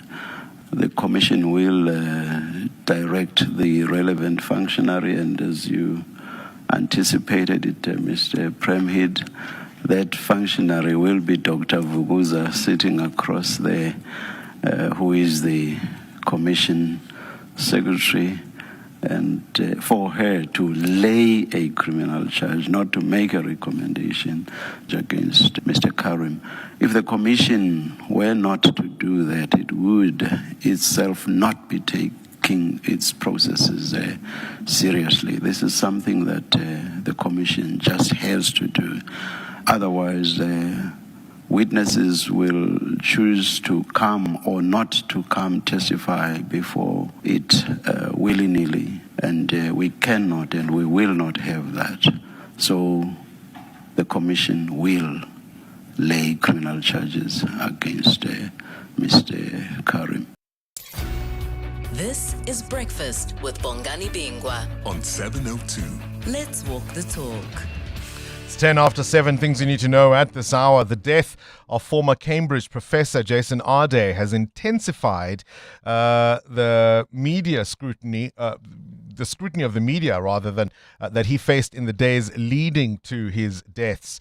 The sociologist was the university's youngest ever black professor and was found dead on Friday, just 9 days after resigning amidst accusations of plagiarism and questions about his biography. His family says he suffered a sustained campaign of abuse since taking the job, including even the British Prime Minister Andy Burnham, who's weighed in on this, saying his death is a tragedy on many, many levels. We'll keep an eye on the SADC, the SADC summit underway in Durban from today. March in March says they're planning a protest outside that, and they're saying they intend to picket outside the summit, using the gathering of regional leaders as an opportunity to raise its concerns and to put pressure on them. On this day, 1903, a newspaper publisher, Joseph Pulitzer, finalized an agreement to donate $1 million to Columbia University, helping lay the foundation for what became the Columbia Graduate School of Journalism and the Pulitzer Prizes. The prizes were established through Pulitzer's will and were first awarded in 1917, recognizing excellence in journalism, literature, and music. Today, the Pulitzer Prizes cover 22 categories, with independent juries assessing submissions before board members select winners. And I wonder, What's the biggest? I mean, in journalism, it probably doesn't get very much bigger than the Pulitzer Prize, right? What is the biggest award, right, or form of recognition in your chosen field? How close are you to getting it? I'd love to know. A superstar who celebrated her birthday yesterday is the award-winning actress Angela Bassett, who was born in 1958 in New York City. She celebrated, of course, for powerful performances in film, including portraying Tina Turner in What's Love Got to Do With It, for which she earned an Academy Award nomination. But she's also had standout roles in movies like Malcolm X, Waiting to Exhale, Black Panther, The Rosa Parks Story, and she was even in An American Horror Story. She trained at the Yale School of Drama before beginning her professional acting career. Do you know who else was born in 1958? Angela Bassett, Madonna, Anita Baker, and Michael Jackson, all born in 1958. And on this day in 2002, Nelly made chart history with Dilemma, featuring Kelly Rowland, replacing his own hit, Hot in There, on number 1 on the Billboard Hot 100.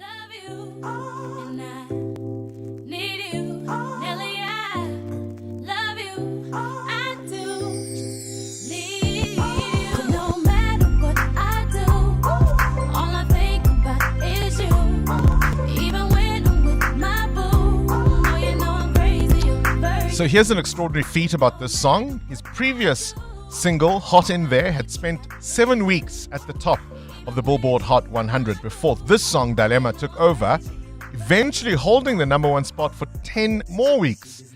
The achievement made Nelly only the 5th artist to ever replace himself at number 1, cementing his dominance of the charts in the summer of 2002. 702. Up next, The Big Interview. EWN Traffic. Up next, we meet some of the candidates who want to run your metros in Gauteng. Often the focus is on the bigger parties. But what about some of the smaller players, and what contribution can they make? That to come after this after this EWN Traffic, brought to you by Outsurance. SMS out to 45142 now, and you could save on your car insurance. If you don't, ask them for 500 Rand. There are roadworks on the N17 West. Amu? That's correct, Bongani. And one lane is closed off to traffic as a result.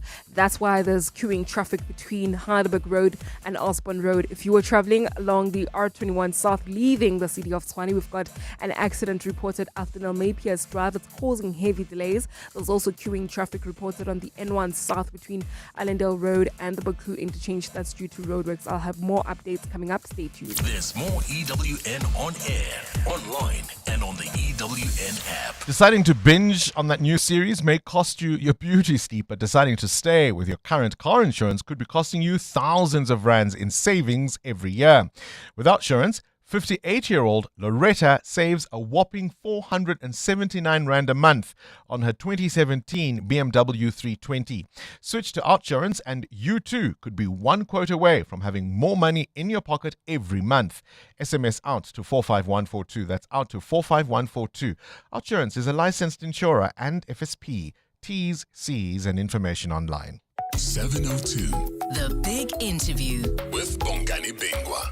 All right, all eyes, of course, are on November when we go to the polls for this year's local government elections. And new polling by the Social Research Foundation and the Common Sense poll point to numbers we did not expect. I said a little earlier on, often the focus is on the big parties, but what about the smaller players? Should they be given any attention?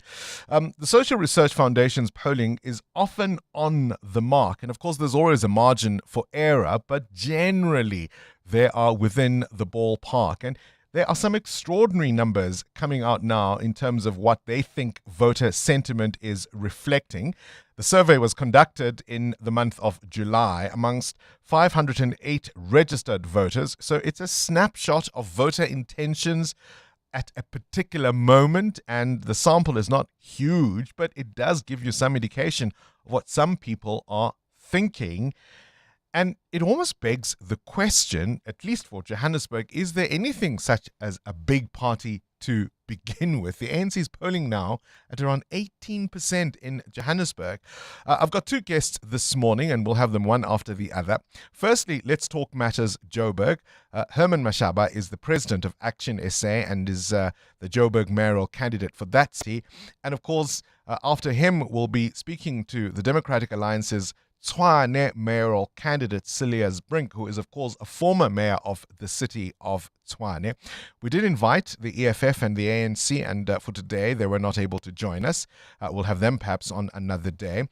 Let's start with you, Herman Mashaba. It's a lot closer to the election day since we last spoke. Firstly, how are you feeling? Good morning, Bongani, and good morning to 702 listeners. I think let me start by correcting this research you're referring to. It is the last research any normal person can listen to.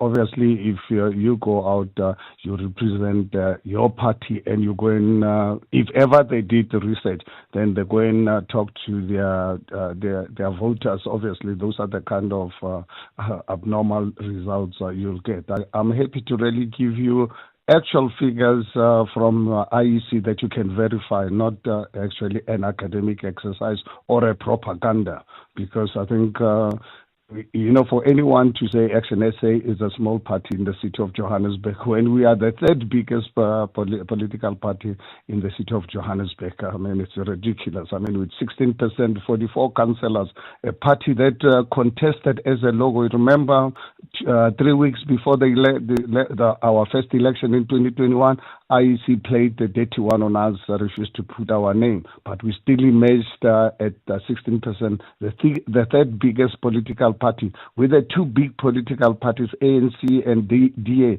dropping by just under 32%, and Action SA coming at 16%. With in terms of the actual councillors, I can give you the figures. The DA in 2011, they had 90 councillors. Fast forward, when I was the mayor, we went up to 104 councillors, having 38%. Come out now 2021 with Action SA contesting as a logo, dropped to 71%, and few months later, right now as I'm talking to you, DA sitting with 70 councillors. ANC, when I was the mayor, they had 124 councillors. You know how many they've got now? 89. So I don't believe how anyone say Action SA is a small party. These are numbers that can be verified. I only asked how you are feeling. You are ready for I Hold on. So that I think the discussion must be factual. Look. You and I can disagree perhaps with the ideological positions of the Social Research Foundation, but they're generally regarded as one of the more reliable political polling organizations, whatever their stance is on a number of things. And I think their track record bears them out. If you look at what they predicted ahead of the last national election, their numbers were borne out. And I don't want to quibble about what they're predicting. I was merely asking, from your positioning of Action SA as the would-be next mayor of Johannesburg, how are you feeling and where's your party? Well, the party next year, this time, Herman Mashaba is going to be the mayor of the city of Johannesburg. What gives you that confidence? It's a kind of work that we do on the ground. We don't really go out and manufacture propaganda. We go out and work in the communities. It is for that reason I can tell you, Herman Mashaba, come next year, this time, will be the mayor of the city of Johannesburg. We don't go around swimming in potholes. We go out and engage our communities. Well, I'm hearing the digs there. Let's talk about something that I think has been a concern for many of your supporters. You were quite clear ahead of the last general election that you would not work with the ANC, and yet we've seen you, of course, in a number of coalitions, particularly in Tshwane most notably. How much do you think that kind of calculation would hurt you were you to do so once more after November? Well, I think removing DA from Tshwane was the best decision I've ever taken in my life, One thing, Bongani, I've learned in life, and it's in my DNA. If someone wants to kill me, and I know he wants to kill me, I kill them first. DA, remember, it's on record, fortunately.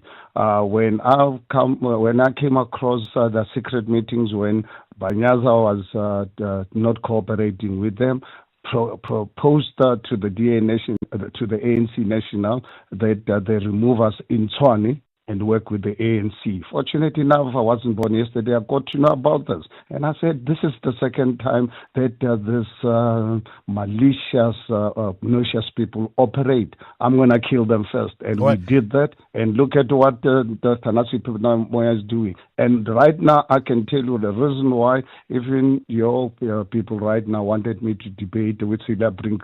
I said, I don't debate with habitual liars. That was never the intention, so let me clear that. No, but, well, I was just told by your people now that there's going to be a debate. No, he's on next. He's vying for the candidacy of Tshwane, so there was not going to be a debate. But just quickly, does that mean what you are saying now? Does that rule out then any possibility of a coalition arrangement, say in Johannesburg, and I'll stick to Johannesburg, with the Democratic Alliance? In other words, should either of your parties not get 50% as a majority, would you then say, because of your position on the DA, you won't work with them no matter what? No, my position with all the parties the same. ANC, it's a very corrupt political party that I'm not sure how one would actually take corruption out of their DNA. And also you've got MK, I can tell you it's going to be one of the most, it's actually a dread to think about working with the MK, not for any other reason than stability, because it's a party where every week or every day there's a change of leadership. So you can imagine Hold on, Herman Mashaba. I just want you to categorically say, are you saying to me there will be no cooperation, coalition arrangement between Action SA and the Democratic Alliance after November? There's nothing special about the DA. Action SA is going to coalesce with any party where the numbers make sense for us to form government. 3 unapologetic conditions. The first one, corruption is public enemy number 1. Herman Mashaba steals a cent of public money. Don't protect Herman Mashaba, because be guaranteed Herman Mashaba will not protect you.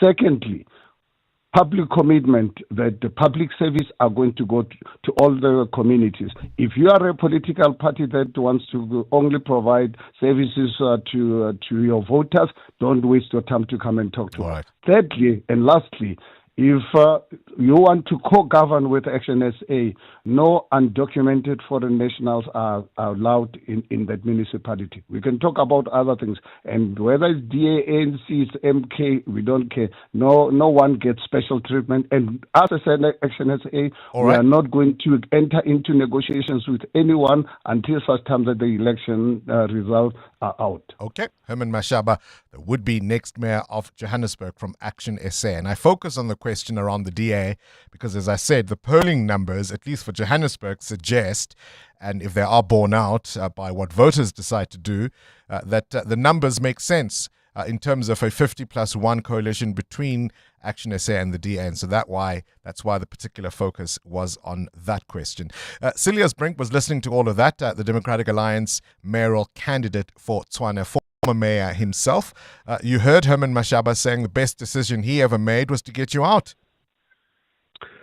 Well, Herman Mashaba said many things, Bongani, and I think that as we can gather that his touch with reality isn't always great. You had to explain to him the difference between a past election result and an opinion poll.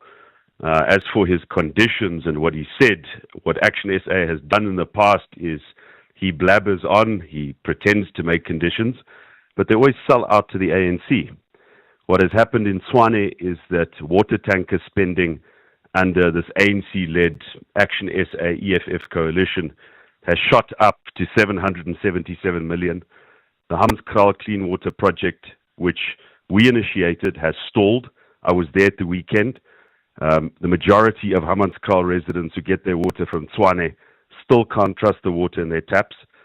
We've had, in 2025, more power outages than when Eskom was load shedding the city.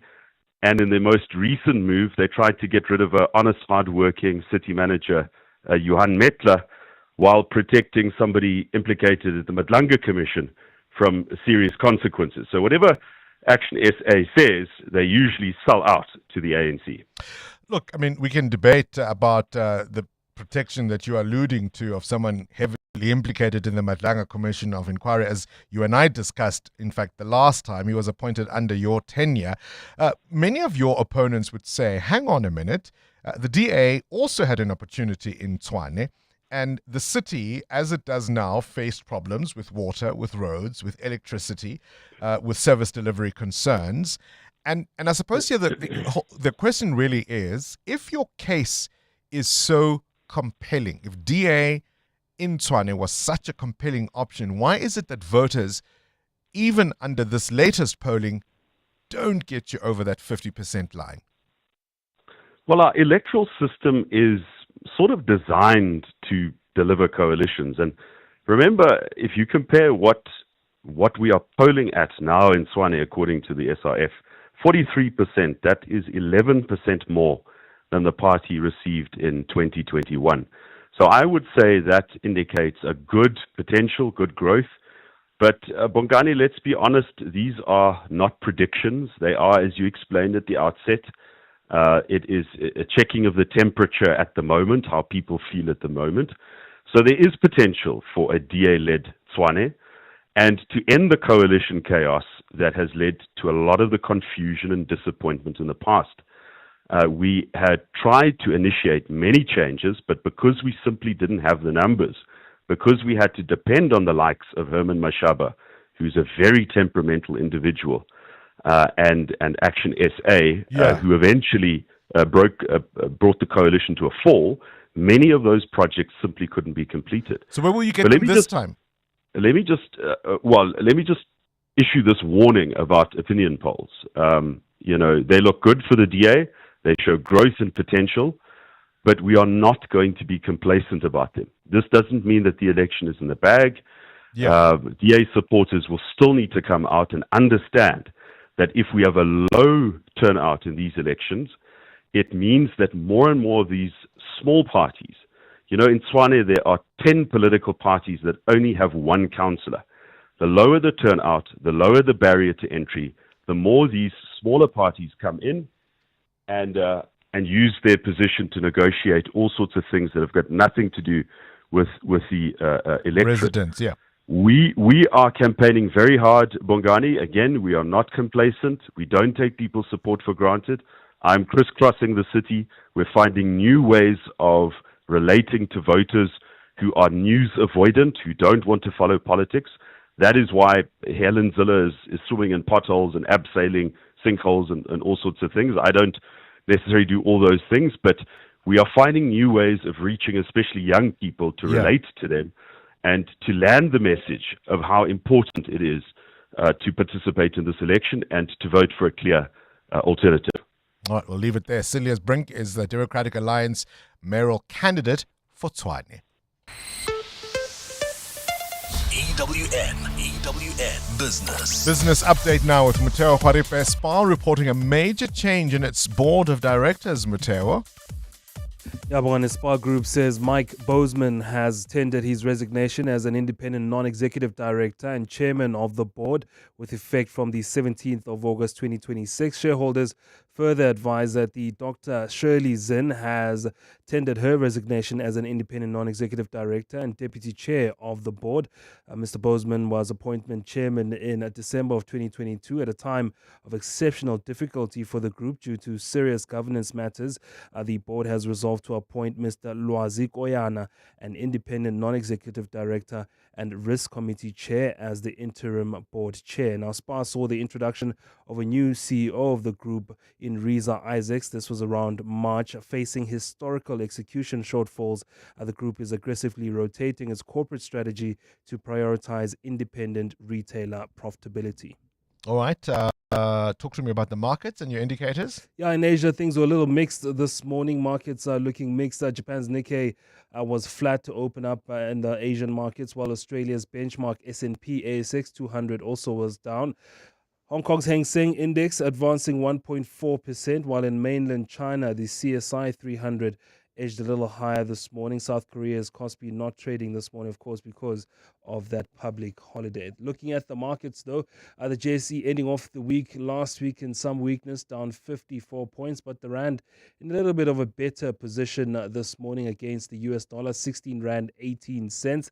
18 rand 74 cents against the euro, and 21 rand 92 cents gets you a British pound. Price of gold at $4,389 an ounce, or platinum is at $1,749. Brent crude at $88 a barrel. More business after 8. Straight to the news desk we go. Sfisa Zulu, what do you have at this hour? Thanks, Bongani. Good morning. Well, Deputy Police Minister Polly Bushielo says officers must not die while carrying their service firearms.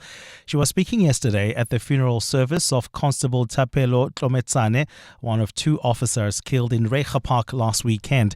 Tlometsane was laid to rest in Limpopo a day after his colleague, Constable Pius Bego, was buried in Springs. 2 people have been arrested in connection with the attack. Bushielo says officers must respond appropriately when confronted by people who threatened their lives. And the state must be able, National Commissioner, to stamp the authority of the state, because these people are looking at us to protect them. And if we are seen, somebody can think, a 23-year-old can think that he can challenge the state. It's high time we show them that we are the state. Meanwhile, KwaZulu-Natal top cop Nhlanhla Mkhwanazi says the welfare of officers who live in gang-infested communities should be prioritized. Mkhwanazi was speaking on the sidelines of a meeting between parliamentarians, senior Western Cape Police Management and forums in Mitchell's Plain over the weekend. The team was on an oversight visit to assess the work of an operation to combat gang violence. Definitely, it's too much of a call to expect a police officer who lives in the society that is infested with crime to be able to be effective in fighting crime. Police are investigating the circumstances surrounding the death of a man who died in a fire at the Msholozi informal settlement in Benoni. Ekurhuleni Emergency Services say the blaze had already been extinguished by community members when firefighters arrived. Spokesperson Tiki McDonald. During damping down operations, the charred body of an unknown African male believed to be a foreign national was discovered inside a shack. The deceased was declared dead on scene by Gauteng Emergency Medical Services paramedics. Gauteng Forensic Pathology Services removed the body and the scene was handed over to the South African Police Services. And American actress Hayden Panettiere has died. The 36-year-old was best known for her roles in Heroes and Nashville. In a statement, her father, Skip Panettiere, describes Hayden as an incredible light and a force of nature who brought immeasurable love and joy to all who knew her and to the millions who watched her on the screen. He has asked for privacy as the family takes time to process their loss. In May last year, she appeared in the Jay Shetty podcast where she spoke about struggles including addiction and how she felt she had a lot more life to live. I finally feel like I have shaken off all of this darkness and this negativity, and that means I've closed one door and another door is opened, and I can feel it open, and I can feel all the possibility. A fine day in store for Gauteng today. The temperatures are at lows of 3 and 7 degrees, peaking at highs between 23 and 24. And in the traffic, we've got delays on the R21 South. That's leaving the city of Tshwane between the Olifantsfontein Road and Nelmapius Drive. That's due to an accident reported along this route, so please be on the lookout there. There's also queuing traffic on the N1 South. This is between the Brakfontein Interchange and Olifantsfontein Road. The top story this hour, Deputy Police Minister Polly Bushielo says officers must not die while carrying their service firearms. Peregrine Capital presents Brian Habana's Count to 100. In my journey to 100, it started with my first cap, then my second, 10th, 50th, 90th, 99th. Brian Habana, his 100th international test. You get to 100 one decision at a time. For 28 years, Peregrine Capital has applied that same discipline to turn 1 million rand into 100 million. Peregrine Capital. Invest in performance. An authorized FSP. Past performance not indicative of future performance. T's and C's apply. To you all for a great cause at the University of the Western Cape's annual Johannesburg Golf Day, Friday the 11th of September 2026 at Copperleaf Golf Estate. Gather your four ball for a fantastic day of golf, networking and giving back while helping transform the futures of UWC students.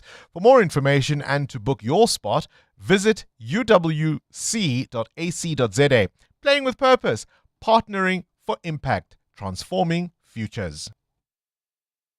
Hi, this is Teko Modise, Hollywood Bet's brand ambassador.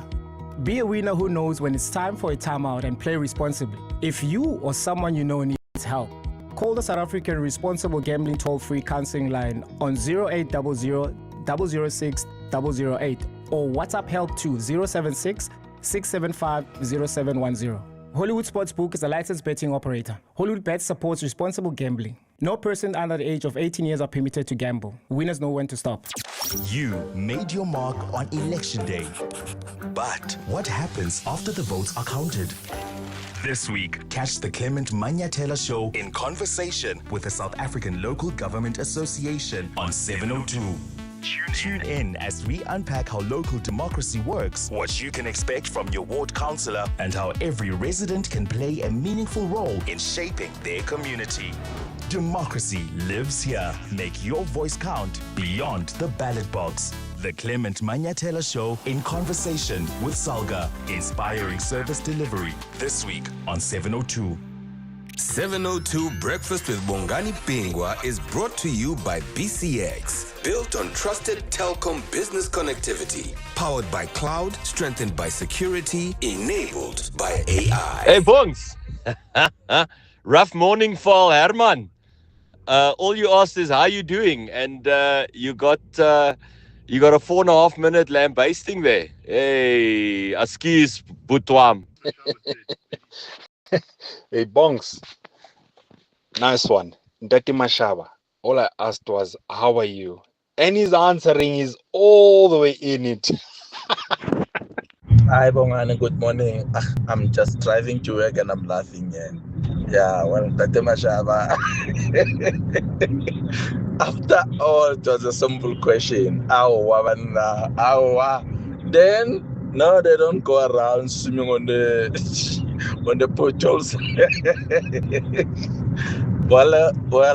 By the way, he took my friend, ex-Kumalo, my golfer. Now I can't play golf more often, but I'm very happy for Action SA.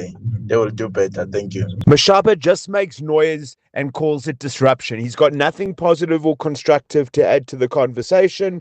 He just picks fights because he thinks that if he can cause enough chaos, he can get a few extra votes. Unfortunately, he's a man without principle or direction, and that shows in their numbers. Morning, Bongani. It is very rich from Herman Mashaba that he doesn't manufacture propaganda. He doesn't need to manufacture more propaganda because he's got his propaganda wing in March and March. Herman Mashaba has got nothing to offer South Africans except scapegoating and othering immigrants and actually making people think that a mass deportation program will result in great economic returns for South Africans, which is a major lie and has never happened anywhere else in the world. So he's trying to make South African think that something that has never worked anywhere in the world will work here in South Africa. Thank you. This is Kechi from Ekurhuleni. Good morning, Bongani. One thing I agree with Mashaba is that we're dealing with facts, not pollings. Pollings are just making predictions. And when they are wrong, they will say, oh, well, it was just a prediction. We deal with facts on the ground. When voters go and vote, that's what I deal with. As an academic myself, I don't go with pollings. I don't do pollings. They are not facts. Pollings are just a guesswork, and people are wishing and hoping that they are correct. And they never 100%. They're just close to 100% or whatever the case might be. So on that point, on that score, I agree with Mashaba. And Mashaba is right also. It's not a small party. Action SA is not a small party. It's indeed. Ay. People are touched on their studio this morning, are they not? I mean, listen, if you walk away with 44 seats out of 270, right? 44 out of 270. I don't know. I don't quite think that can make you a big party. I don't. I mean, you're not an insignificant party, which is exactly why we were speaking to him. But you're not a big party. And I was quite clear that it's a poll. It was taken in July. We're still quite some time away from November. It was only a 508 people sample. Right? Everything could change. But also the people who run these polls generally know what they're doing. And the history suggests that the Social Research Foundation are usually roughly spot on in terms of what they say voters might do. But of course voters can change their mind on the day. Something big could happen between now and November. It's not cast in stone. But surely there's a case to answer if Herman Mashaba and Action SA's biggest or central argument in the last election was that they'd never work with the ANC. And if that polling holds, it would be clear the voters don't want to vote for that party. Would that not then hurt them in the future if they go against that again? Or even this time? That's all I was trying to figure out. He could have said no. Could have said yes. But we'll find out in November. 702. What's the question? What's the question is brought to you by Outsurance. A chance for you to win up to 3,000 Rand in cash. So first we'll give you 1,000 Rand for the answer, then 2,000 Rand if you can give us the question. SMS out to 45142 now, and you could save on your car insurance. If you don't, you can ask Outsurance for 500 Rand. Today's answer comes from Samkelo in Pretoria. Samkelo, a very good morning to you. Can you please give us the question? Well, the answer is 68. Oh, you're sharper than I am, Samkelo. Yes, indeed. I want the answer. I don't want the question just yet. I tell you what, quote or no quote, you're getting 1,000 Rand. All thanks to Outsurance and 702. I was a little asleep there. Thank you for saving me, Samkelo. Hey. Thank you. All right, Samkelo says the answer, not the question. The answer is 68. Now you can call us for the question on 011 883 0702.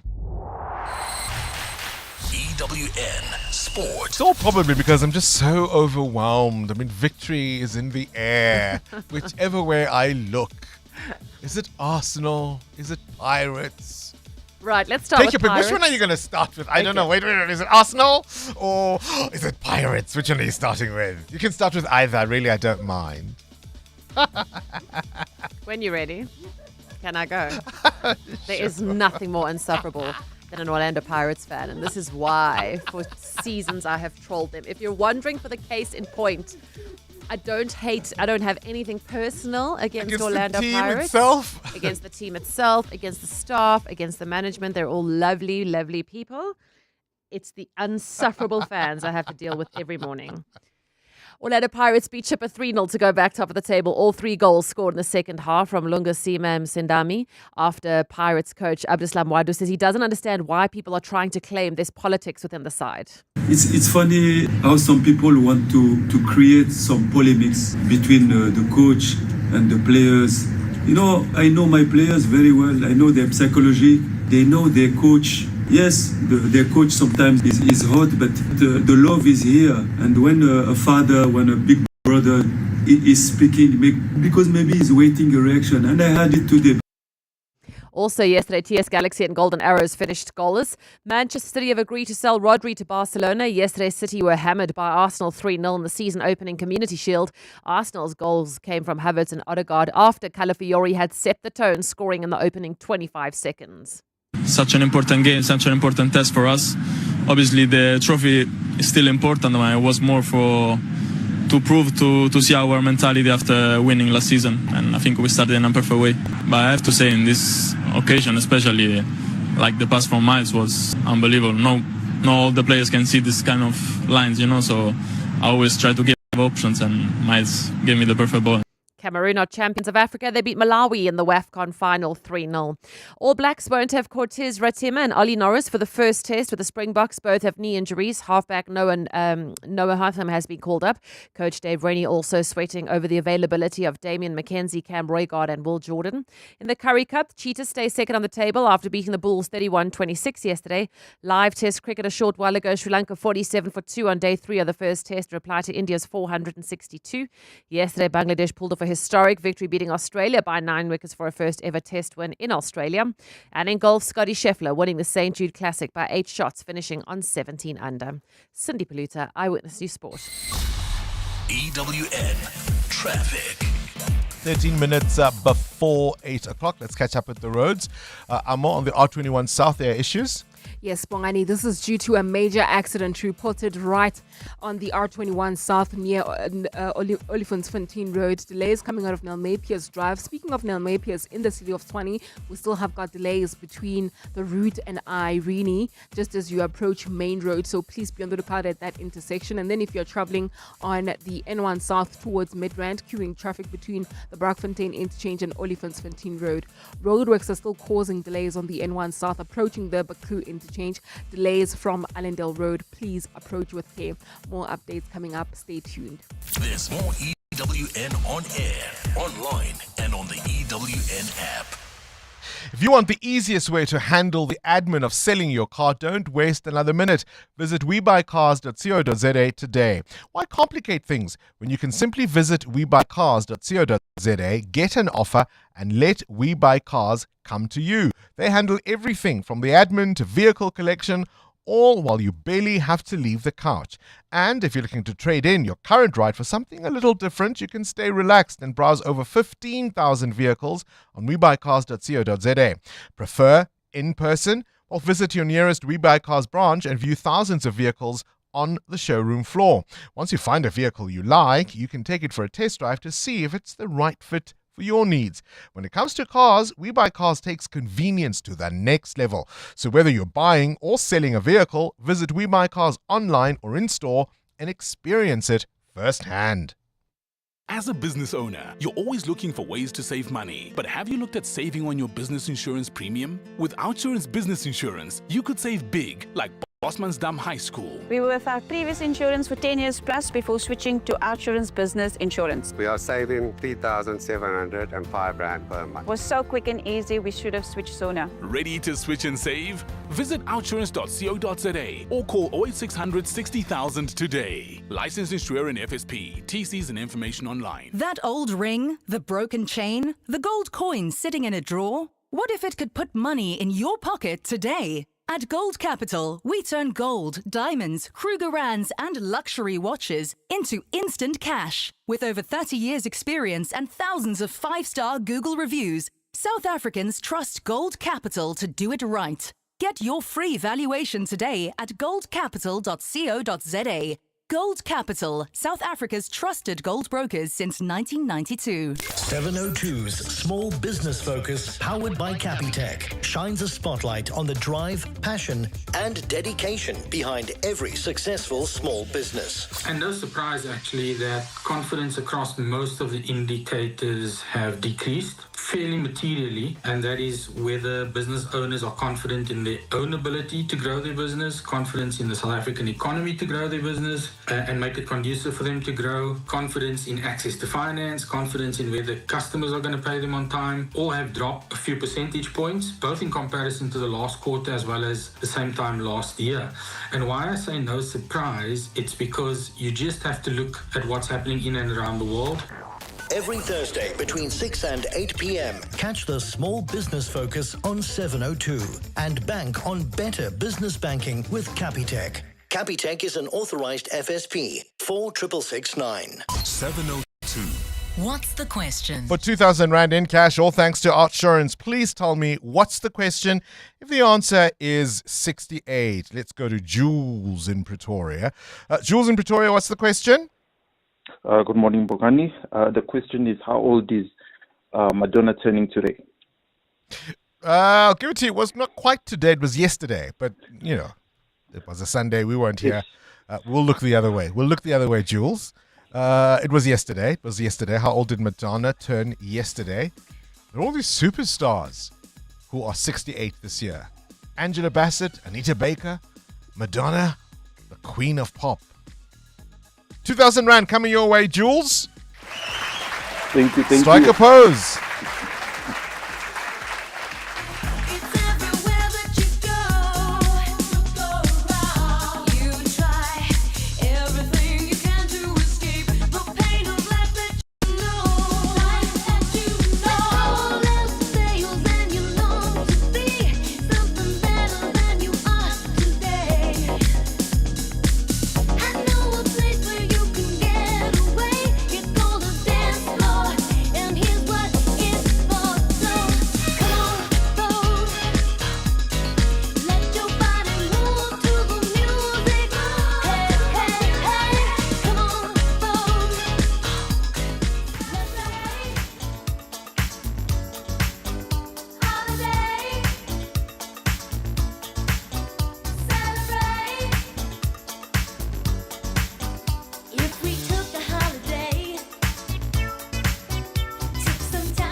My daughter's going to kill me. When she was younger, Amo, she used to say, let's play Hello Daddy. Oh. Because she thought holiday. Hello, Daddy. Hello Daddy. Oh. Let's play Hello Daddy. Jules winning 2,000 Rand there, all thanks to Outsurance and 702. Now, deciding to binge on that new series may cost you your beauty sleep, but deciding to stay with your current car insurance could be costing you thousands of rands in savings a year. With Outsurance, 58-year-old Loretta saves a whopping 479 Rand a month on her 2017 BMW 320. Switch to Outsurance and you too could be one quote away from having more money in your pocket every month. SMS out to 45142. That's out to 45142. Outsurance is a licensed insurer and FSP. T's, C's and information online. Durban is ready. Southern Africa is coming together. This August, South Africa proudly hosts the 46th SADC Summit in Durban, bringing together leaders united by a shared vision of regional cooperation, industrialization, economic integration, and sustainable development. When we work as one, trade flourishes, investment grows, jobs are created, and families enjoy opportunities. The 46th SADC Summit, one region, one people, one vision, shared prosperity. Corporates That Care promotes and encourages corporate leaders and really all citizens to walk the talk for a better South Africa. Catch Corporates That Care this Wednesday at 10 to 9 featuring PPS. Their group executive, Mutuality, Ayanda Siboni, will be in conversation with us. We do this on Wednesdays to highlight efforts of companies and brands dedicated to building our country. Corporates That Care is a Prime Media Cares initiative with 702 and Prime Media Outdoor. 702, let's walk the talk and together make a difference.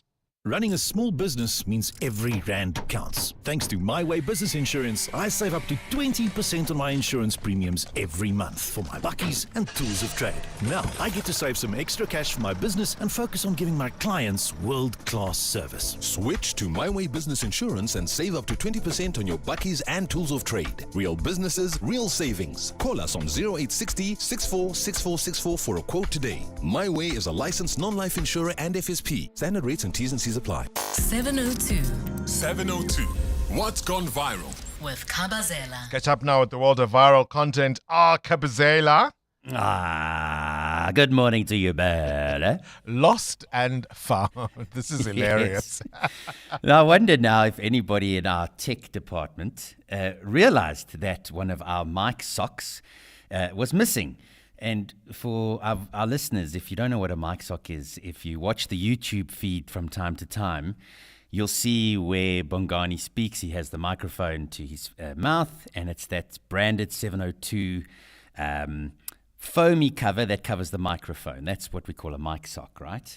So this woman, who I think lives in KZN, and her name is Ntatu Zungu, found one of our mic socks. Now it's amazing how, I don't know where she found this or where she picked it up, but this is a video that she posted on her TikTok account about our mic sock.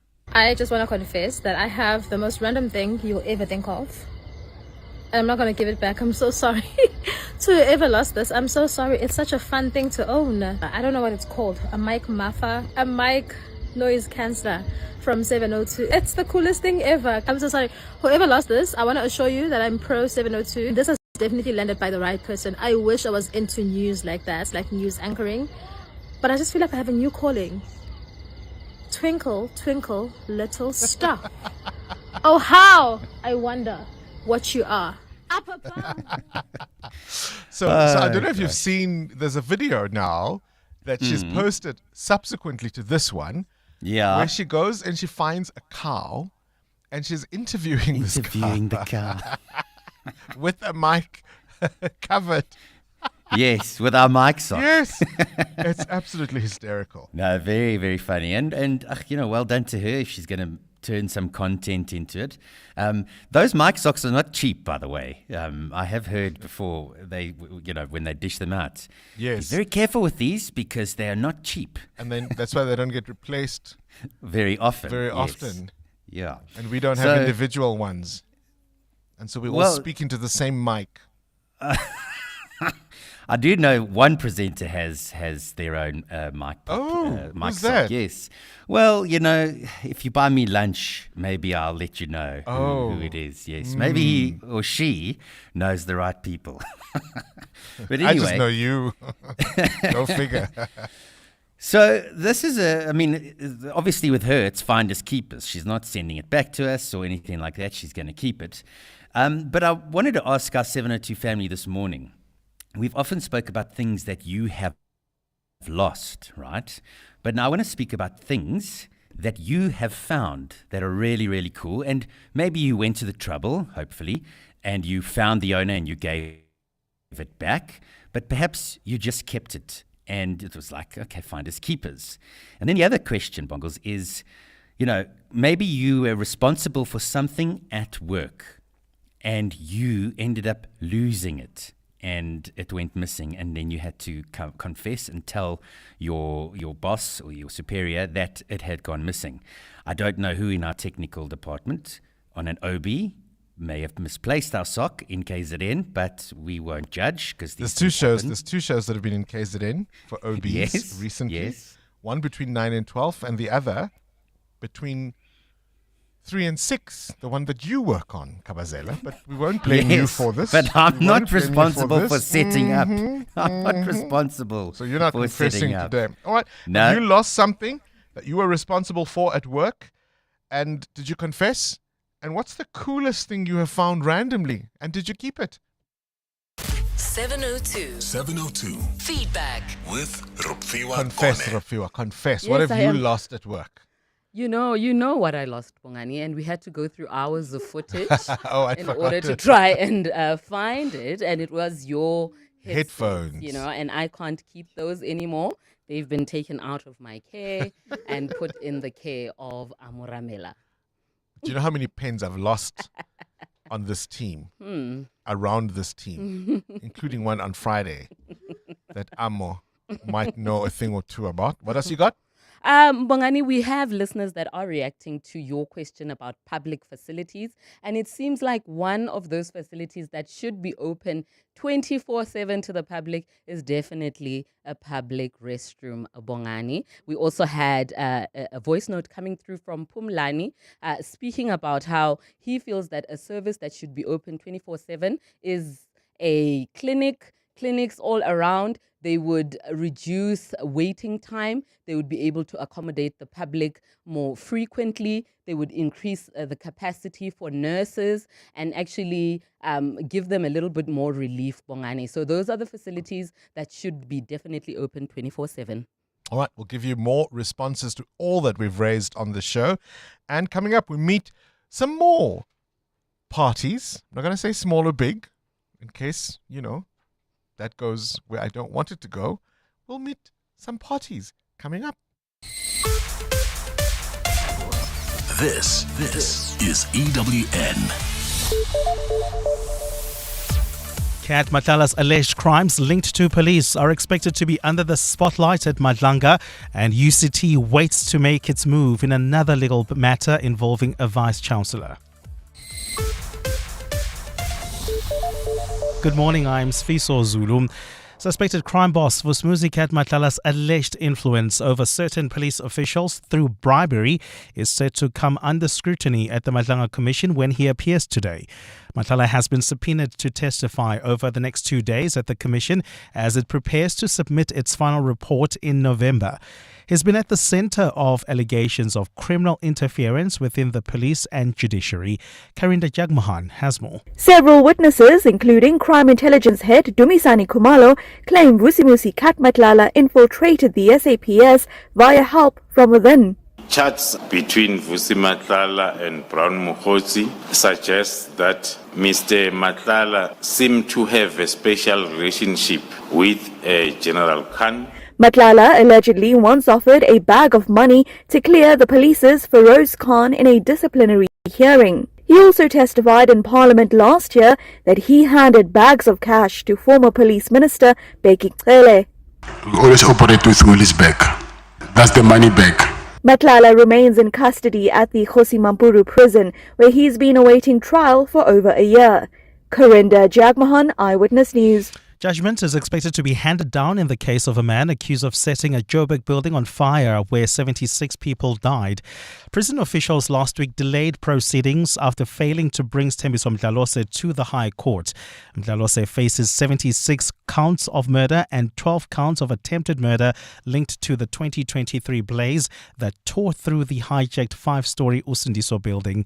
Kosikhola Malingamnisi reports. In January 2024, Thembiso Mdlalose admitted to starting the fire on the ground floor while attempting to burn the body of a man he claimed to have killed during an altercation. The state alleges Mdlalose assaulted a man known as KB over an unpaid drug debt, mistakenly believed he was dead, and then doused his body with petrol before setting it alight. The fire spread rapidly through the overcrowded building, resulting in one of Johannesburg's deadliest disasters. Mdlalose twice confessed to starting the fire but later retracted those admissions, claiming he was under the influence of drugs and had been coerced by a Tanzanian drug kingpin into taking responsibility. He later told the court he confessed because he was homeless and believed imprisonment would provide him with food and shelter. Mdlalose has expressed confidence in his defense team, saying he believes he will be acquitted. Or see Khona Malingamnisi, Eyewitness News. The University of Cape Town Council says it's waiting for legal proceedings brought by Vice-Chancellor Musa Mushabela to commence before deciding its next move. Mushabela has hauled the council before the Western Cape High Court following a probe into 34 complaints from staff and students relating to his conduct.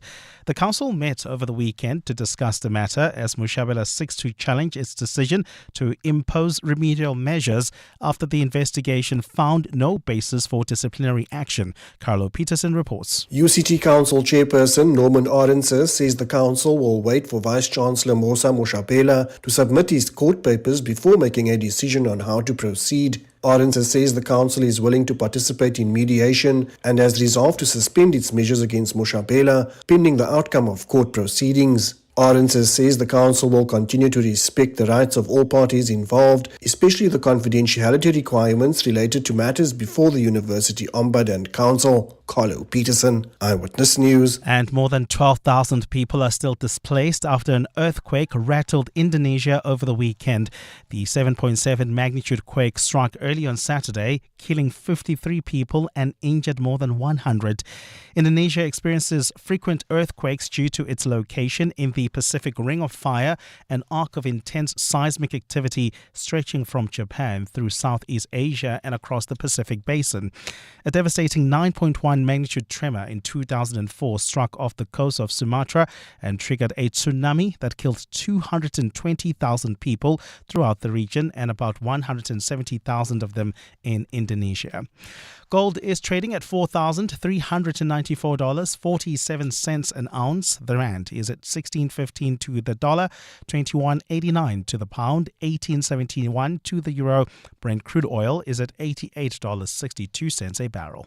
And in the traffic, we've got delays on the N17 West between Osborne Road and Wits Rifles Road. There's also queuing traffic in Edenville along the R24 East approaching Edenville Road. Delays coming out of Barber Road due to an accident. And in your sport, Arsenal bagged their first silverware of the season, beating Manchester City 3-0 for the Community Shield.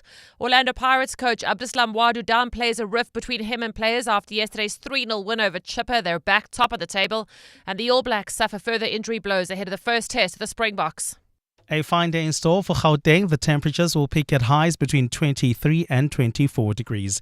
The top story in EWN this hour: suspected crime boss Vismusi Kat Matlala's alleged influence over certain police officials through bribery is set to come under scrutiny when he appears at the Matlanga Commission today. EWN, in touch, in tune and independent.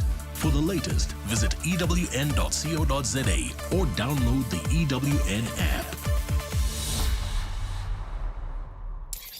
Your neighborhood, your street, your home.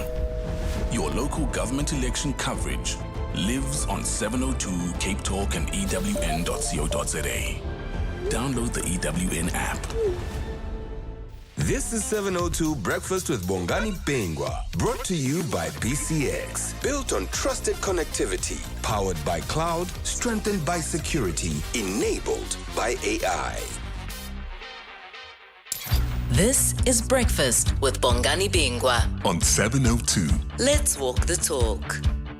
8 minutes after 8 o'clock. Welcome to the program. If you're just joining us, this is, of course, a Monday morning. Big news day anticipated.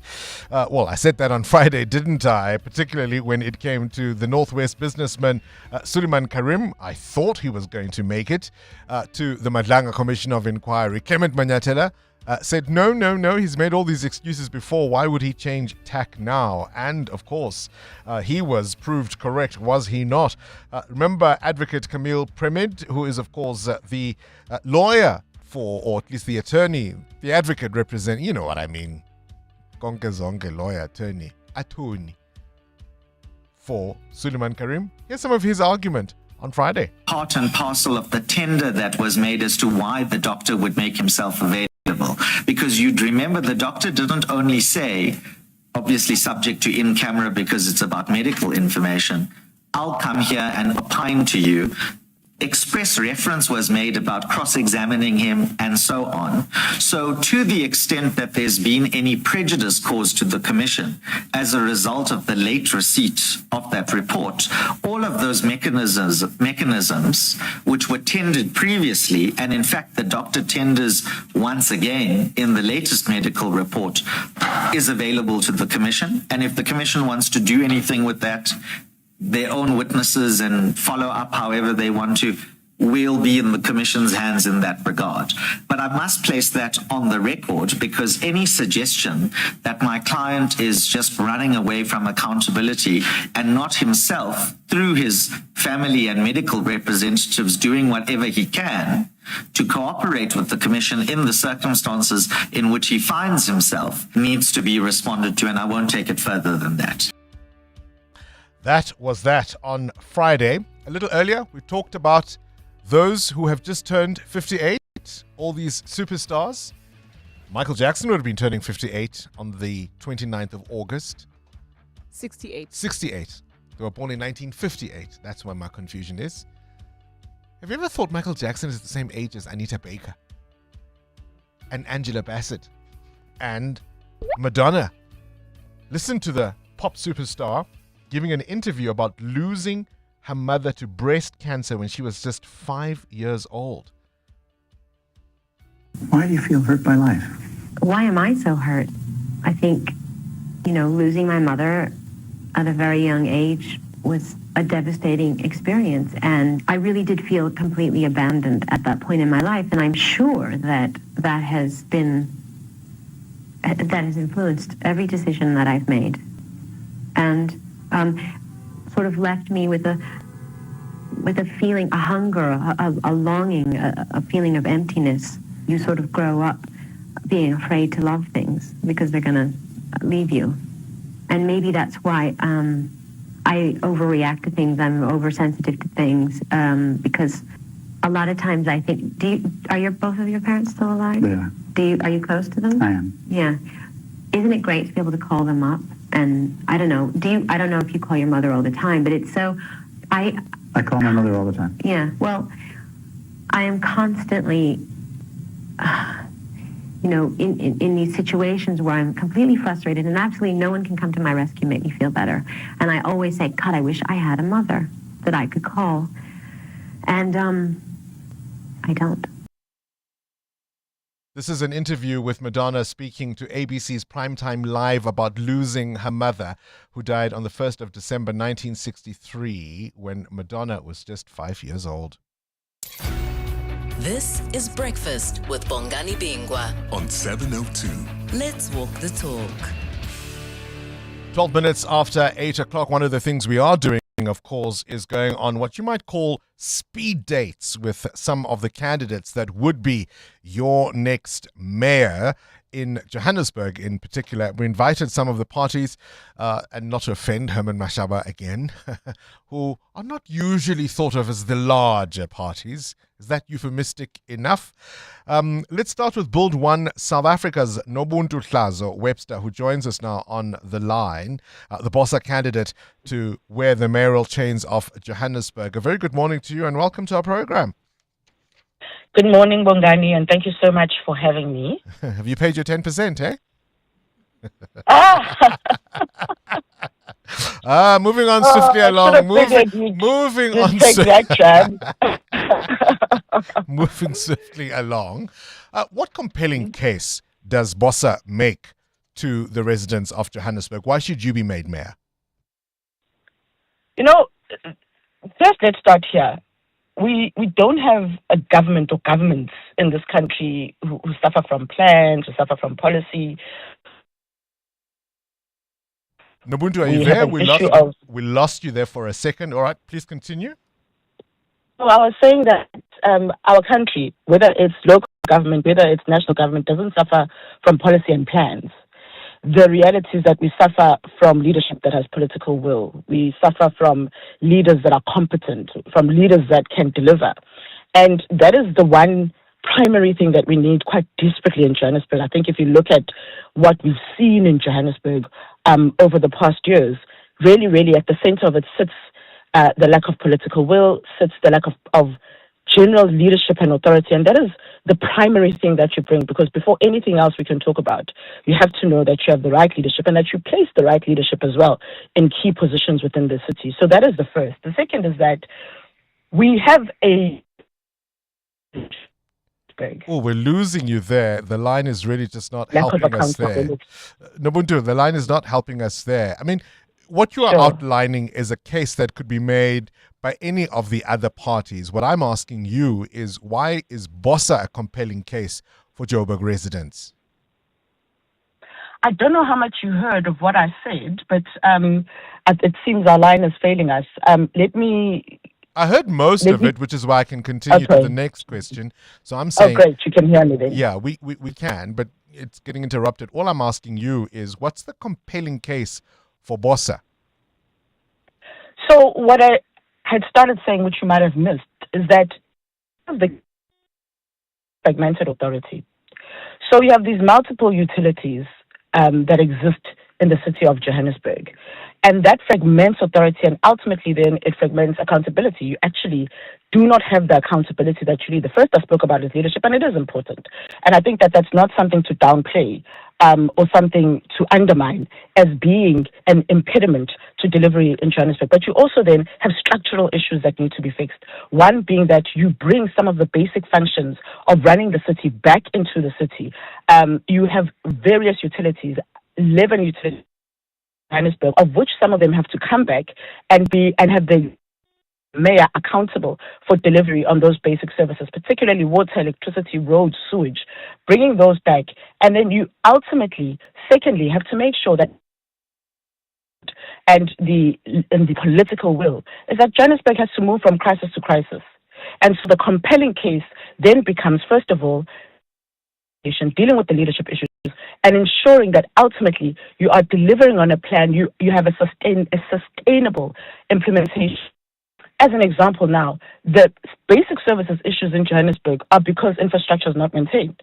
And so you ensure that you are working based on not just crisis to crisis and what is happening today, but based on a compelling plan and a vision for Johannesburg for the future. I think if you listen to other political parties, they speak a lot about the crises that we have now, but don't have a compelling vision for Johannesburg and for the city that you're actually building for in the future.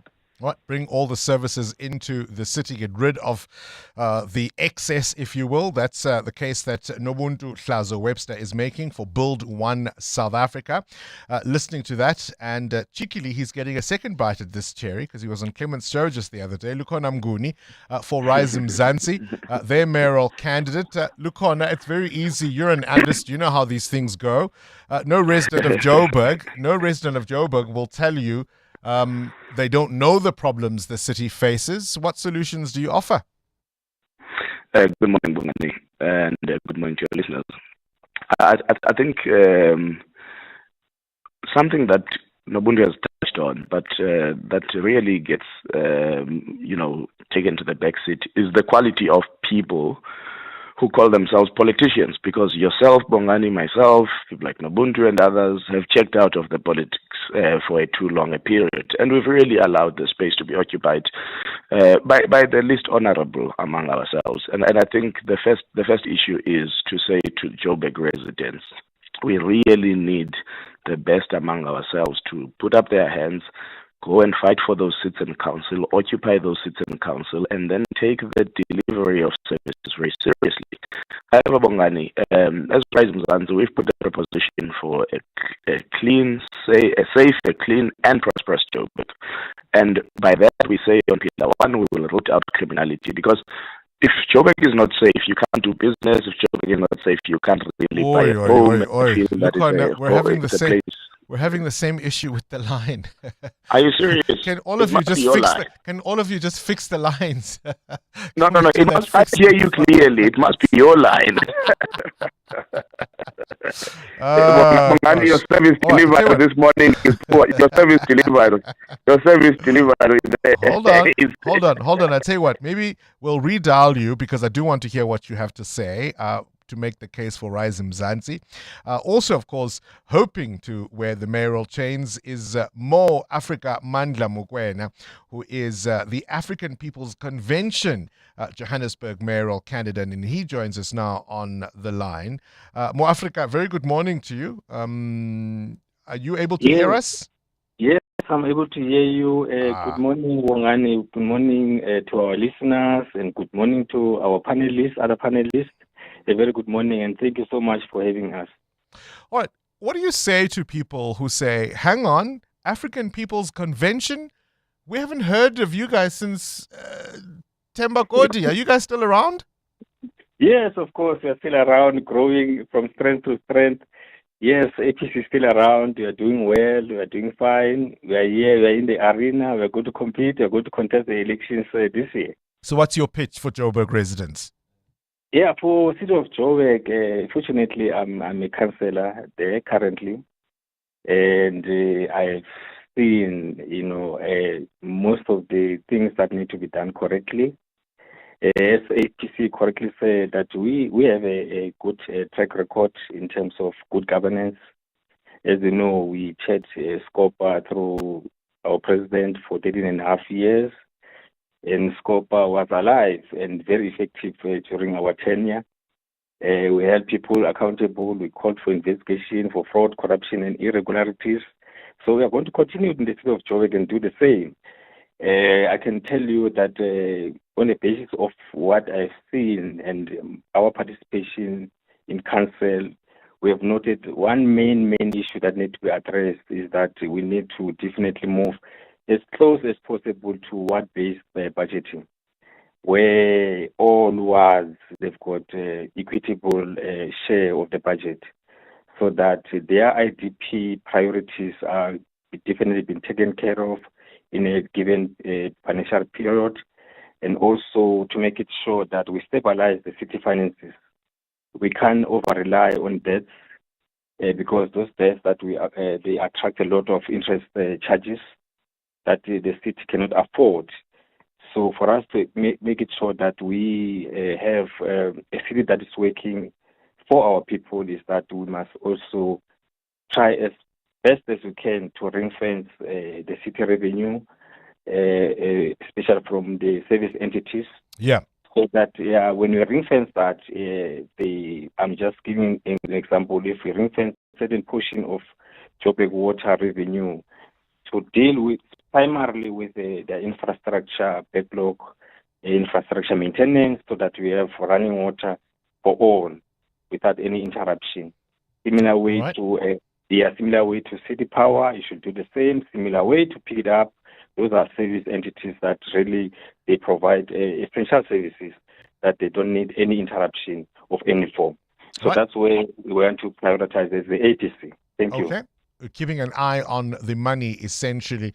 Lukhona Mnguni, I think what your comment was about not participating or at least checking out of politics. What's the old quote?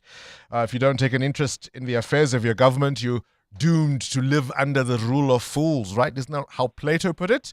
So what's your pitch? No, absolutely. And the first pitch that Rise Mzansi makes to general citizens of South Africa, but in particular in Joburg, is that we need new leaders. And when we say we need new leaders, it's not just about, different faces who are going to occupy those seats. We're talking about... Yeah, no, our line is not helping us today, my friend. It's not helping us at all. But I think we've got... the no Violet Bulawayo point that you are making, right? We need new leaders. We need new names. We'll catch up with you soon enough. The line today just not on our side. But Lukhona Mnguni there, the Rise Mzansi Johannesburg mayoral candidate. Are you considering any of the not so bigger parties? Or do you think fragmenting our votes allows some of the parties you don't want in power to get a shot, to get a bite at the cherry? It's a long way till November. EWN Traffic. This EWN Traffic is brought to you by Outsurance. SMS out to 45142 now, and you could save on your car insurance. If you don't, you can ask them for 500 Rand. The R24, there's a crash there. Amo? Yes, Bongani, that's near the Edenville Road exit. It's on the R24 East. It's causing delays coming out of Barbara Road. Speaking of the east of Joburg, particularly traveling within the N3 area, do expect delays between the Geldenhuys Interchange and Van Buren Road due to roadworks. There's also roadworks that are causing delays on the N17 West between Osborne Road and Wits Rifles Road. Then if you're heading towards the city of Tshwane, there's some issues along the N1 North coming out of the Bakru Interchange. That's due to roadworks. More updates coming up. Stay tuned. There's more EWN on air, online, and on the EWN app. The Outsurance Pointsmen can't help you find your missing shoe, but they can get the traffic flowing smoothly so you get to your meeting on time. The Pointsmen are real heroes in green and purple, easing traffic congestion, making our lives easier for almost 21 years now. Just another way you always get something out in proud partnership with 702. Outsurance is a licensed insurer and FSP.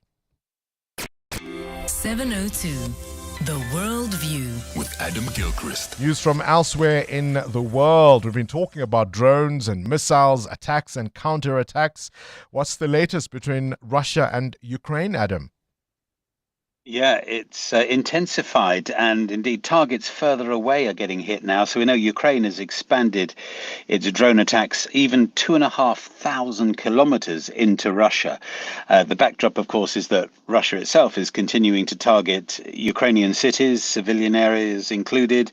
Volodymyr Zelensky says 1,500 attack drones, 1,500 aerial guided bombs, and 60 missiles were launched at Ukraine just in the last week. Those are big numbers. In response, Ukraine launched 1,400 drones and missiles. It keeps targeting oil refineries as well. 27 Russian oil refineries have been damaged and have had to reduce production. But also warehouses, the Russian online retailer that's like Amazon, Wildberries, 20 of their warehouses have been hit. So in other words, ordinary folk who've got nothing to do with the war and a long way away are now feeling it because of the after effects. As one analyst has put it, both militaries are running out of weapons. Neither can deliver a knockout blow. So on we go. And more troubles for the Americans when it comes to this war in the Gulf. Not only missiles now apparently running out, there's also the problem of the USS Abraham Lincoln. Yeah, we talked about this, didn't we, when the toilets weren't working, and we thought, well, there's a number one reason for not wanting to be on board and a number two. Well, here we are now. It's not just about broken toilets. It's about broken plumbing, poor sanitation generally, shortages of fresh food, the fact they haven't been able to pull in at a port. There've been shortage of resupplies. Those on board are also now doing a 9-month deployment when they set to sea. It was meant to be 6 months, and that's 5,000 sailors. Not nearly long enough, said President Trump to journalists, showing absolutely no empathy for the sailors on board this aircraft carrier that's stuck there just off the Persian Gulf. Families of some of the sailors are talking about how their loved ones are losing weight and going stir crazy, about how some have wanted just literally to jump ship, I assume to swim ashore rather than just to kill themselves. But you get the idea that, this aircraft carrier, the Abe Lincoln, is huge, but it's still a kind of floating steel prison, and they're going to replace it, but not for another week. And that week can't go too quickly, I don't think. Yeah, I think some of those, troops just want to take care of business, Adam. Not quite flush with success is the Abraham Lincoln, is it? Talk to me about gold in the walls. Yeah, builders renovating a house in East Flanders in Belgium discovered a stash of gold. We're talking gold bars, coins and nuggets, all hidden. They were laying some new sewage pipes. This stash is reportedly worth 9 million euros, roughly speaking 170 million rand. So worth having. But whose is it? There is a feeling that, as they've literally dug it all out and now moved it to a safe location to stop others from having a snoop around. But whose is it? If no one comes forward and no crime link is established, though frankly, why else would it be hidden in the walls? But anyway, remembering narcos and all the cash that used to be hidden in walls, if no established crime link is made, then under Belgian law in 5 years' time, it'll be split 50-50 between the builders and the charity that owns the building. So there will be those hoping that any claimant stays stum, in which case silence will be golden. Otherwise, who knows whose it is? Goldfinger.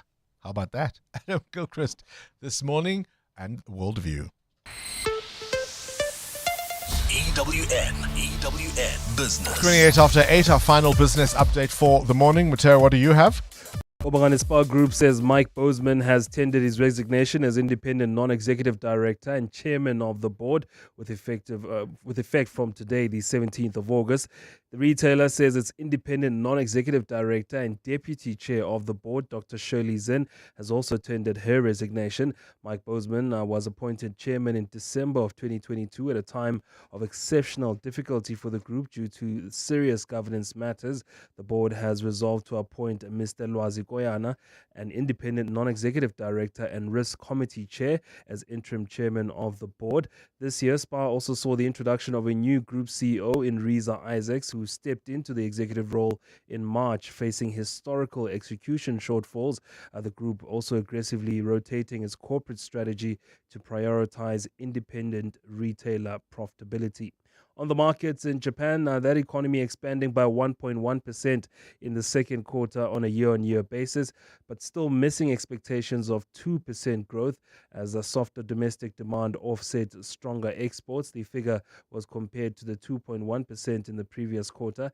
This is the first full quarter to include the impact of the war in Iran, which has brought energy prices higher for businesses and households. Now, following the data release, the Nikkei, the market in Japan, rising marginally. The rest of the Asian market was mixed. Australia's benchmark S&P ASX 200 going down this morning. Hong Kong's Hang Seng going up by more than 1.4%.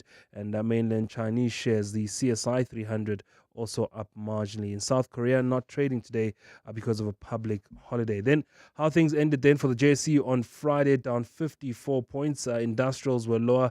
Banking stocks down 0.5%. Mining shares were up, but that wasn't enough for the JSE.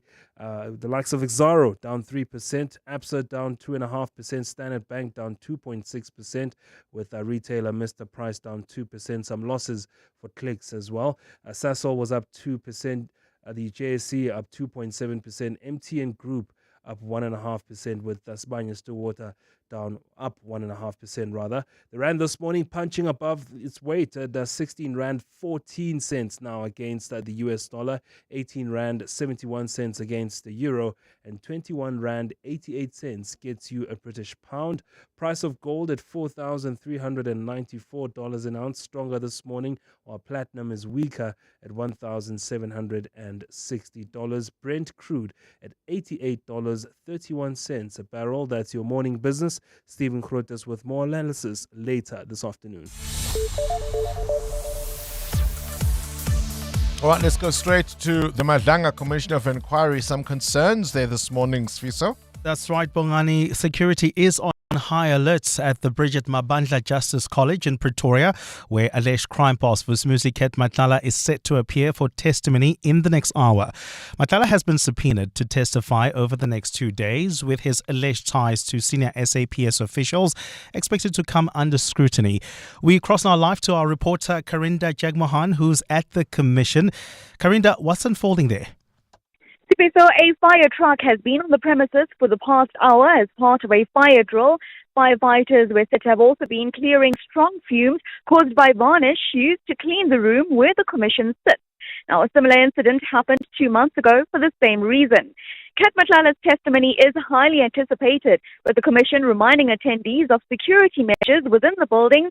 No one is allowed inside yet, owing to the ongoing security sweep. Matlala is expected to be brought here soon under police escort from the Kosimampuru prison, where he's been in custody.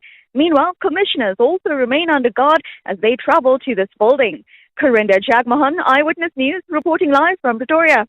Deputy Police Minister Poli Bushielo says officers must not die while carrying their service firearms. She was speaking yesterday at the funeral service of Constable Tapelo Tlomatsane, one of 2 officers killed in Rekha Park. Tlomatsane, who was laid to rest in Limpopo a day after his colleague Constable Pius Bego was buried in Springs. The 2 people have now been arrested in connection with the attacks. Bushielo says officers must respond appropriately when confronted by people who threaten their lives. And the state must be able, National Commissioner, to stem the authority of the state, because these people are looking at us to protect them. And if we are seen, somebody can think, a 23-year-old can think that he can challenge the state. It's high time we show them that we are the state. The government in the Eastern Cape has given itself a month to investigate allegations of wrongdoing involving the municipal manager of Dr. A.B. Kuma local municipality. The deadline follows protests in Ngobo, where residents raise concerns about the manager and other workers. Premier Oscar Mabuyane says the investigation must establish facts while government works to prevent more disruptions. Mongezi Koko reports. Ngobo has been gripped by protest action over grievances involving the Dr. A.B. Kuma local municipality, with the disruptions affecting schools, workplaces and businesses. The provincial government has now stepped in, with Premier Oscar Mabuyane meeting with the MEC for Kokta as well as SAPS leadership. Following the meeting, Mabuyane directed the MEC for Kokta to establish the facts surrounding the allegations against the municipal manager and engage with affected workers. The Premier spokesperson, Sonwabo Mbananga. A report on these allegations must be made available within 1 calendar month. Government wants these matters dealt with transparently. The Premier has also directed that existing investigation reports into the alleged wrongdoing at the municipality be made public, subject to legal requirements. Mongezi Koko, Eyewitness News. And security has been bolstered to manage demonstrations during the 46th Ordinary SADC Summit in Durban. The warning comes after 3 people were arrested for allegedly trying to bypass the summit's accreditation and access controls. 2 Congolese nationals attempted to enter the Durban ICC using accreditation issued to someone else. A Zimbabwean national was also arrested for allegedly trying to obtain accreditation by claiming to be a performing artist. The National Joint Operation and Intelligence Structure says only people with valid authorized accreditation will be allowed into the summit venue. National Police spokesperson Athlenda Mate is warning anyone against testing the security arrangements. NatJoints respects the constitutional right to protest peacefully and lawfully. However, there will be no tolerance for criminality, violence, intimidation, threats, destruction of property, attempts to breach restricted areas, or any deliberate effort to disrupt the proceedings of the summit. A fine day in store for Gauteng. The temperatures will peak at highs between 23 and 24 degrees. And in the traffic, we've got delays in Sunninghill on the N1 North, just as you approach the Baklu interchange. There's also still moving traffic on the N1 South towards Olifantsfontein Road. Please be on the lookout there. The top story this hour, security is on high alert at the Bridget Mabandla Justice College in Pretoria, where alleged crime boss Vusmuzi Kat Matlala is set to appear for testimony in the next hour. Some people wait for green lights. You create your own right of way. You move to your own rhythm. Calmly. No permission. Just intuition. That's why you need a car that matches your energy. Introducing the all-new Aura 5 SUV. A compact SUV that's designed for your next move. For every kind of you. Visit gwm.co.za to book a test drive. GWM. Go with more. Experience orchestral brilliance as the Johannesburg Philharmonic Orchestra returns for its early season under the baton of the celebrated South American conductor Deborah Waldman. The program features sensational violist Lydia Baich for performing Bruch's Violin Concerto and other breathtaking performances. Don't miss this extraordinary journey through the heart of romanticism. Thursday, 20th of August at 7:30 p.m. at the Linda Auditorium. Tickets available through Quicket. Everyone has their first, that life-changing moment when the music spoke to your soul and you both listened. With global icons Kamasi Washington, Angelique Kidjo, Themba Mkhize and Africa Mkhize, Ibrahim Malouf, Flowetree, Manana, Internet Ati, and over 40 world-class acts. This is Jazz Reignited, the Standard Bank Joy of Jazz, 25th and 26th September. Buy your weekend pass now via Ticketmaster. You made your mark on Election Day. But what happens after the votes are counted? This week, catch the Clement Manyathela Show in conversation with the South African Local Government Association on 702. Tune in as we unpack how local democracy works, what you can expect from your ward councillor, and how every resident can play a meaningful role in shaping their community. Democracy lives here. Make your voice count beyond the ballot box. The Clement Manyathela Show in conversation with Salga, inspiring service delivery. This week on 702. 702. WhatsApp Bongani on 072 702 1702. Bongani, I actually bumped into the video of that lady. Her name is Ndatu. And in the comments, I was shouting for you guys to come and find that mic. What is it called? I don't know what Kabazele said it was. But I think you guys should just let her keep it. That's the coolest thing ever. And she's having so much fun with it. Ah, man. Good morning, breakfast team. Clive here. You guys, you just reminded me of something that happened to me back in high school. My English teacher, Mrs. Rudolph, lost her wallet, and I happened to find it in the school hall. And as soon as I found it, I didn't think much of it. I just took it, and I took it to the principal's office. And then, went about my day. The next morning, I got called onto the stage. I got given an award. I got given flowers, I remember, and a voucher. It was a shopping voucher. And Mrs. Rudolph was so over the moon. She said she had been looking for this wallet all over, and there was a lot of money in there and cards that are valuable to her. So she was really, really happy that I found it, and I, took it back to the office. Meanwhile, I'm thinking, what's the big deal? I didn't realize it was such a big thing. I just found something that didn't belong to me, and I just took it to the office. But yeah, great show, guys. Things you have lost, particularly something you were responsible for at work. And have you found any random items? Is it always finders keepers? EWN Sport. So Cindy, you were out during Kabazela. Some random person on social media, on TikTok, found one of our mic socks. And she's going around, she says this is the coolest thing to have, and she's going around doing interviews with the mic. She was talking to a cow the other day, asking cows questions. She thinks it's a hoot. We think it's a bit of a hoot too. She's having a bit of a laugh. Have you ever found anything, lost anything, particularly at work? My Randomly? mind daily with you lots. Believe maybe I'd be a lot sharper.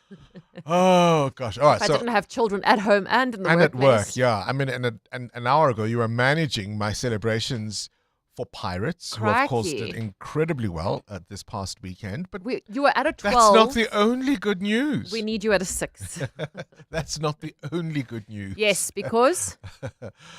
And I wore their shirt because it was a trophy. I mean, more silverware. Right? Right? The first bit of silverware for Arsenal this season. They've added to the Community Shield to the trophy cabinet. They easily beat Manchester City 3-0 yesterday. Calafiori set the tone by scoring in the opening 25 seconds, followed by goals from Havertz and Odegaard. Here's boss Mikel Arteta. Well, I'm obviously extremely happy with the performance, with the results, and winning the first trophy. We talked about the desire that we have to start the season and to show ourselves how much we want it. And I certainly saw a lot of positive things there against a top opponent. Overnight, Manchester City confirming they've accepted Barcelona's bid for Rodri. Orlando Pirates coach Abdeslam Wadou says he doesn't understand why people are trying to create a divide between him and his players. Pirates went back top of the Premiership yesterday with a 3-0 win over Chipper. Now people don't let me to do my job. Everybody want to comment what the coach is saying, but you don't know what's happening in the dressing room, you know. My only disadvantage, maybe I'm too much honest. There are a lot of hypocrisy in this ecosystem of football, and people using these things to try to create a polemic, to put fire. I think that we don't have to do that. Yesterday, also, TS Galaxy and Golden Arrows finishing goalless. At WAFCON, Cameroon are champions of Africa for the first time after beating Malawi 3-0. Runners-up Malawi has earned massive respect as this was their first ever time playing at WAFCON. The All Blacks have been forced to fly in halfback Noah Hotham as both Cortez Ratema and Ali Norris have knee injuries. They're out the first test, the Springboks. All Blacks also have doubts over Damien McKenzie, Cam Roygaard and Will Jordan. But Ryoka Ione says they're up for the challenge. Another step up, and we're going to have to take that step forward as well. We know how hard the Boks are to play for one, but more so at home. So we're going to expect everything, and they're going to throw the kitchen sink at us. And in the Currie Cup, the Cheetahs beat the Bulls 31-26 yesterday to stay second on the table behind the Cavaliers and ahead of the Lions. And live test cricket a short while ago, Sri Lanka 59 for 3 on day 3 of the first test in reply to India's 462. Cindy Paluta, Eyewitness News Sport.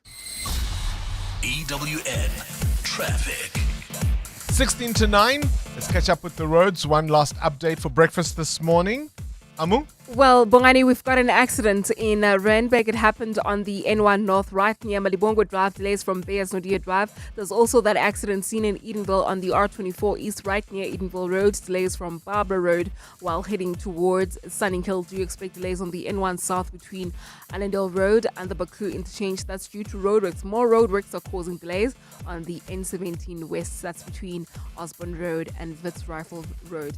More updates coming up. Do stay tuned. There's more EWN on air, online, and on the EWN app. Your business needs an additional mobile scaffold tower, but do you have the cash to fund it? And before you compromise on the core items your business needs, have you looked at saving on your business insurance? Switch to OutSurance Business Insurance and you could get a massive 20% discount on your business insurance premium. For plumbing, electrical, tradesman services and all other businesses, visit outsurance.co.za or call 08600 60,000 today. OutSurance is a licensed insurer and FSP. T's, C's and information online. Hi, this is Carol Shabalala, Hollywood Bet's brand ambassador. It's more fun when it's for fun. Playing responsibly is always a winning strategy. If you or someone you know needs help, call the South African Responsible Gambling toll-free counseling line on 0800 006 008 or WhatsApp help to 076 675 0710. Hollywood Sportsbook is a licensed betting operator. Hollywood Bet supports responsible gambling. No persons under the age of 18 years are permitted to gamble. Winners know when to stop. stop. There are two kinds of people in spring. People who buy tons of plants and liars. Because plants need friends and a pot and who knows what else. Feed the obsession for less at Chamberlain's Blooming Good Savings Promotion. Get an assorted 6-cell seedling tray for only 29 Rand and a bag of Colterra compost for 25 Rand while stocks last.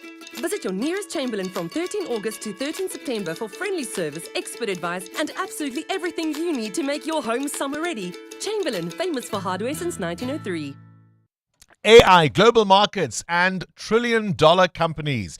The headlines move fast, but what do they really mean for investors and everyday South Africans?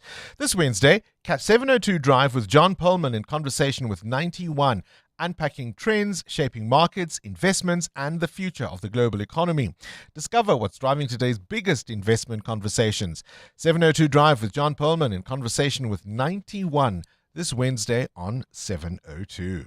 Coming up on the Clement Manyatela Show on 702. Listen, he called it on Friday. I was all expectations that we were going to hear from one Northwest businessman, but we did not. And today we understand there are concerns about some safety issues at the Palace of Justice. I still want to call it the Palace of Justice because I'm that old. Yeah. I am that old. We'll take that. So will we have the cat? Yes. Or is it another? Well, is he using one of his 9 lives? If history is anything to go by, he will be there because he hasn't really given them issues. The question is, will his lawyers put up a fight for whatever reason? Because remember, he was meant to testify on the 1st of September. And then we got a statement saying that, well, that testimony has been moved forward to today. We're going to hear from my lord. Are we going to hear from my lord? Don't see that. Please, the court. You're terrible. You are so terrible. What's on the show? On the show today, I want to have her on my show. Now you're doing this. Huh? What's on the show? If she's listening now. Yes, I'm the problem. Yeah, please. Annelies van den Heewe, it's not me, it's Bongani who is the problem. On the show today, we are going to take the Madlanga Commission live to hear if Ket Matlala is going to testify just after 9:30. But on the open line, some of the issues we'll be raising are around the SADC summit that's currently taking place. The leaders are meeting today. March and March has announced that they're going to be marching outside the SADC summit. And I really wonder if that's going to put any pressure on the regional leaders. So we'll reflect on that, but also talk about the EFF. They released a statement yesterday condemning SAFA over its reported salary offer to Pitso Mosimane. That salary has been bumped up to 10 million Rand, but the EFF is saying, why are you not paying Pitso Mosimane at least equal to what Hugo Bruce used to be paid? Fair? Yes, but there's context to these things. Like, I can't just, if I take your show, you take mine, and you demand I must be paid what Bongani used to be paid. Or I must demand what Clement gets paid. Demand what Clement used to be paid. Because you don't know what the context is. Hugo Bruce has been moved from wherever he stays. He has to bring his family here. I'm not suggesting that the salary they've given to Pitso Mosimane is sufficient. I'm just saying there are dynamics that are considered, and I wonder what dynamics were considered here. Is it horses for courses, though? I mean, he's very experienced, Pitso Mosimane. Don't get me wrong. I'm just saying you can't use the principle of, well, because... Isn't that rather like, let's pay Clement more because he's got children? Not really. It's let's play Clement more because we've made him move from England with his entire family to South Africa. Wasn't he coaching overseas? But he's not going to coach overseas here. He's coaching being Bafana. Moved back. He had been living here for a very long time. So, Pitso must get the same. At 11, we'll do our Family Matters feature. Today, we're discussing the father wound and how it affects us all. We'll explain what that is and how you can manage that. Daddy issues on Clement Manyatela between 9 and 12. To save money, you stock up on 2-for-1 vitamin specials at the pharmacy. So why not spend 10 minutes getting an OUTsurance car insurance quote like 48-year-old Adam, who saves 1,803 Rand. Big drop. It's worth going to OUTsurance. That's an awesome 1,803 Rand saving on Adam's 2020 Audi Q3. Why wait? SMS out to 45142. That's out to 45142. Outsurance saves 36-year-old Jill 471 Rand on her 2025 Hyundai i20. 471 Rand. I still can't believe, hey? Get Outsurance extra pampering money. Enjoy benefits like panic assistance that sends the nearest medical or armed response unit to you wherever you are. Get a quote to switch and save with Outsurance today. SMS out to 45142. That's out to 45142. Licensed insured FSP. TCs and information online. Limits apply. The conversation doesn't stop when you get behind the wheel. With the Prime Media Plus app, you can now listen to 702 through Apple CarPlay and Android Auto, seamlessly integrated into your vehicle. No dropouts, no detours. Stay connected to the latest news, insightful conversations, and the voices you trust, all in crystal clear digital sound. Download the Prime Media Plus app today and take 702 wherever the road leads. Ready to take your career to the next level and make a lasting impact? At the Wits School of Governance, you'll gain the knowledge and leadership skills to help shape better public policy, governance and development across Africa. Applications are now open for the 2027 intake, with postgraduate diplomas, Master of Management and PhD programs available, including flexible online study options. Apply today at wsg.ac.za. Wits School of Governance, Africa's leading school of governance. You're listening to 702 Breakfast with Bongani Bingwa, brought to you by BCX, technology that helps organizations move forward. Too fancy, too sexy, exie perfectie. Eend in 'n matchie, sexy correctie. Kind op die beksie, Jack laat die treksie. Lank in die petjie, oor van die lont. Bons en oprol, rand op de front. Glip glij oor die grond. Los het, stop het, too much of a muchness. Just klap. Listen, it wasn't just good for Olive, right? If you watched The Masked Singer South Africa this weekend, you may have finally figured out who was hiding inside the giant spinach costume. The detectives had it all wrong. Clint Brink was one of the names that was suggested at a point, but it turned out to be none other than Jack Parro, the man better known for his long peak cap, big personality, and unapologetically Zef rap. Swapped all of that for a giant green vegetable managing to fool the entire panel. There were clues about rugby, graphic design, Cape Town, a parrot, and even his own brandy. And this is somebody, of course, who comes from a counterculture movement that's edgy, unapologetic, working class style, embodied through his music and that iconic oversized flat cap. The detectives somehow could not put it together until Jay Something finally had his light bulb moment. He guessed it right, of course, Jack Parro. And he was right. Spinach has now been chopped. Jack Parro with us on the line to talk to us about the experience going undercover, performing in costume, and what it meant to be a part of it. Jack, very good morning to you. Firstly, welcome to 702 Breakfast, hey? Nice, thanks for having me. Sorry I couldn't be there in person. I'm on tour in Europe, so it's also I look still a little bit half asleep. It's been like three shows, 3 countries in the last 3 days, so I'm a little bit dead. But I'm really happy to chat to you guys, and I'm thankful for the whole experience of being on the Masked Singer. What a good vibe it was. Oh, the burdens of success, Jack. The burdens you carry, fame and success. Listen, as the king of Zef, how did you end up being part of a giant spinach on the Masked Singer? Oh well, I mean, I'm good friends with Frankie and Anele and a few of them, and they just asked me if I wanted to be part of it, and yeah, I was very excited. I'd seen it before, and I just love it. I just love the outfits. My good friend Drikus was on there as well, so I was like, I'm down. Let's do it. It's fun. I was first very nervous because I'm not a singer, but I think I did an okay job. I won't say a great job, but at least I got the notes kind of right on most of those songs. Listen, it's one thing, and we've had a couple of them, right? Actors and people in other fields, even though they're recognizable, but who aren't necessarily performers, whose voices at least aren't recognizable. Yours is How tricky was it to keep your identity a secret?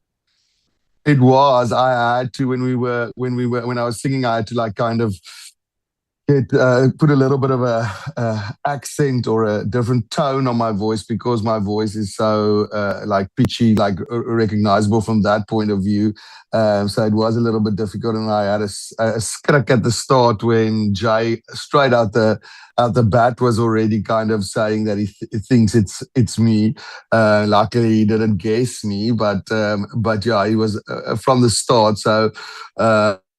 I was just trying to do that. That was the most difficult part, I think, of it because of that tone of my voice that gets her. And a lot of people, when they were watching it, obviously didn't say anything, but were messaging me, "This is you, right? This is you." And I was like, I don't know what you're talking about. Listen, one of the clues was you playing Craven Week, which of course is rugby for anyone who may not know. Which was tougher, this or that? I think different, tougher on different parts of your body. Different muscles, hey. But I must say, if anyone ever does the boxing, just do some cardio beforehand because that outfit is hot. But it was incredible. And it's just like, because you obviously have to cover every single part of your body. And I've got a beard, so I was wearing like a thing that covers the beard underneath the mask, so the beard sits up. So I was basically in like a sauna on stage. It was crazy, but yeah, so much fun. Listen, I mean, we all roll our eyes, or we think it's just easy to be a mascot, right? We've seen them at Disney and shopping centers. You've built a career around being Jack Parro, loud, recognizable, completely yourself. What did spinach allow you to do that you might otherwise not normally do on stage? As I said, I love that I could do some, like, try my hand at just like singing, like the songs, which like just kind of, that was just really fun for me. I never really did that, so I wasn't sure if I could, and I'm really like happy with how it came out, and the feedback's been great. So at least that's something new that I've never tried that I got to do. Yeah. All right, we like to have a bit of fun with our celebs, people who are famous and rich and successful like yourselves, because we want to always get to know you in a different way. So we're going to cue in our game show music, rapid fire, without hesitation, without doubt, and all the concentration. Please tell us, as quickly as you can, first thing that comes to mind. Cape Town or Joburg? Cape Town. Rugby or music? Ooh, watching rugby, making music. Jack Parro song you never get tired of performing? Cooler as Eka. It's always fun. Everyone knows the lyrics. I love it when everyone sings along. Also, Spark. Yeah, no, good times. I love the sing along stuff that people just know all the lyrics. Would you rather perform as spinach again or go back to the long peak cap? Spinach for life. One word. I just have to, as I said, I have to go run a few marathons before I can get that on stage. One word to describe your masked singer experience. Hot. If you could choose the next vegetable to become, which would it be? My real name's Anders. I let's do something on the Z. Zucchini. Who was the best detective? Jay, got it. Who was the worst detective? I don't know. I love all of them. So I know for a long time, so I'll just throw him under the bus and say he was, but he wasn't really. Gin and tonic or Clippies and Coke? Clippies and Coke all the way. Out there always. Listen, what a fantastic run you have had, and great entertainment, great fun. And I love it that people can show this side of themselves as part of the competition for the Masked Singer South Africa. The latest singer to be unmasked, Jack Parro, South African rapper and musician, or as we like to call him, the King of Zef. Enjoy Europe, have fun. We'll see you when you come back to South Africa. 702.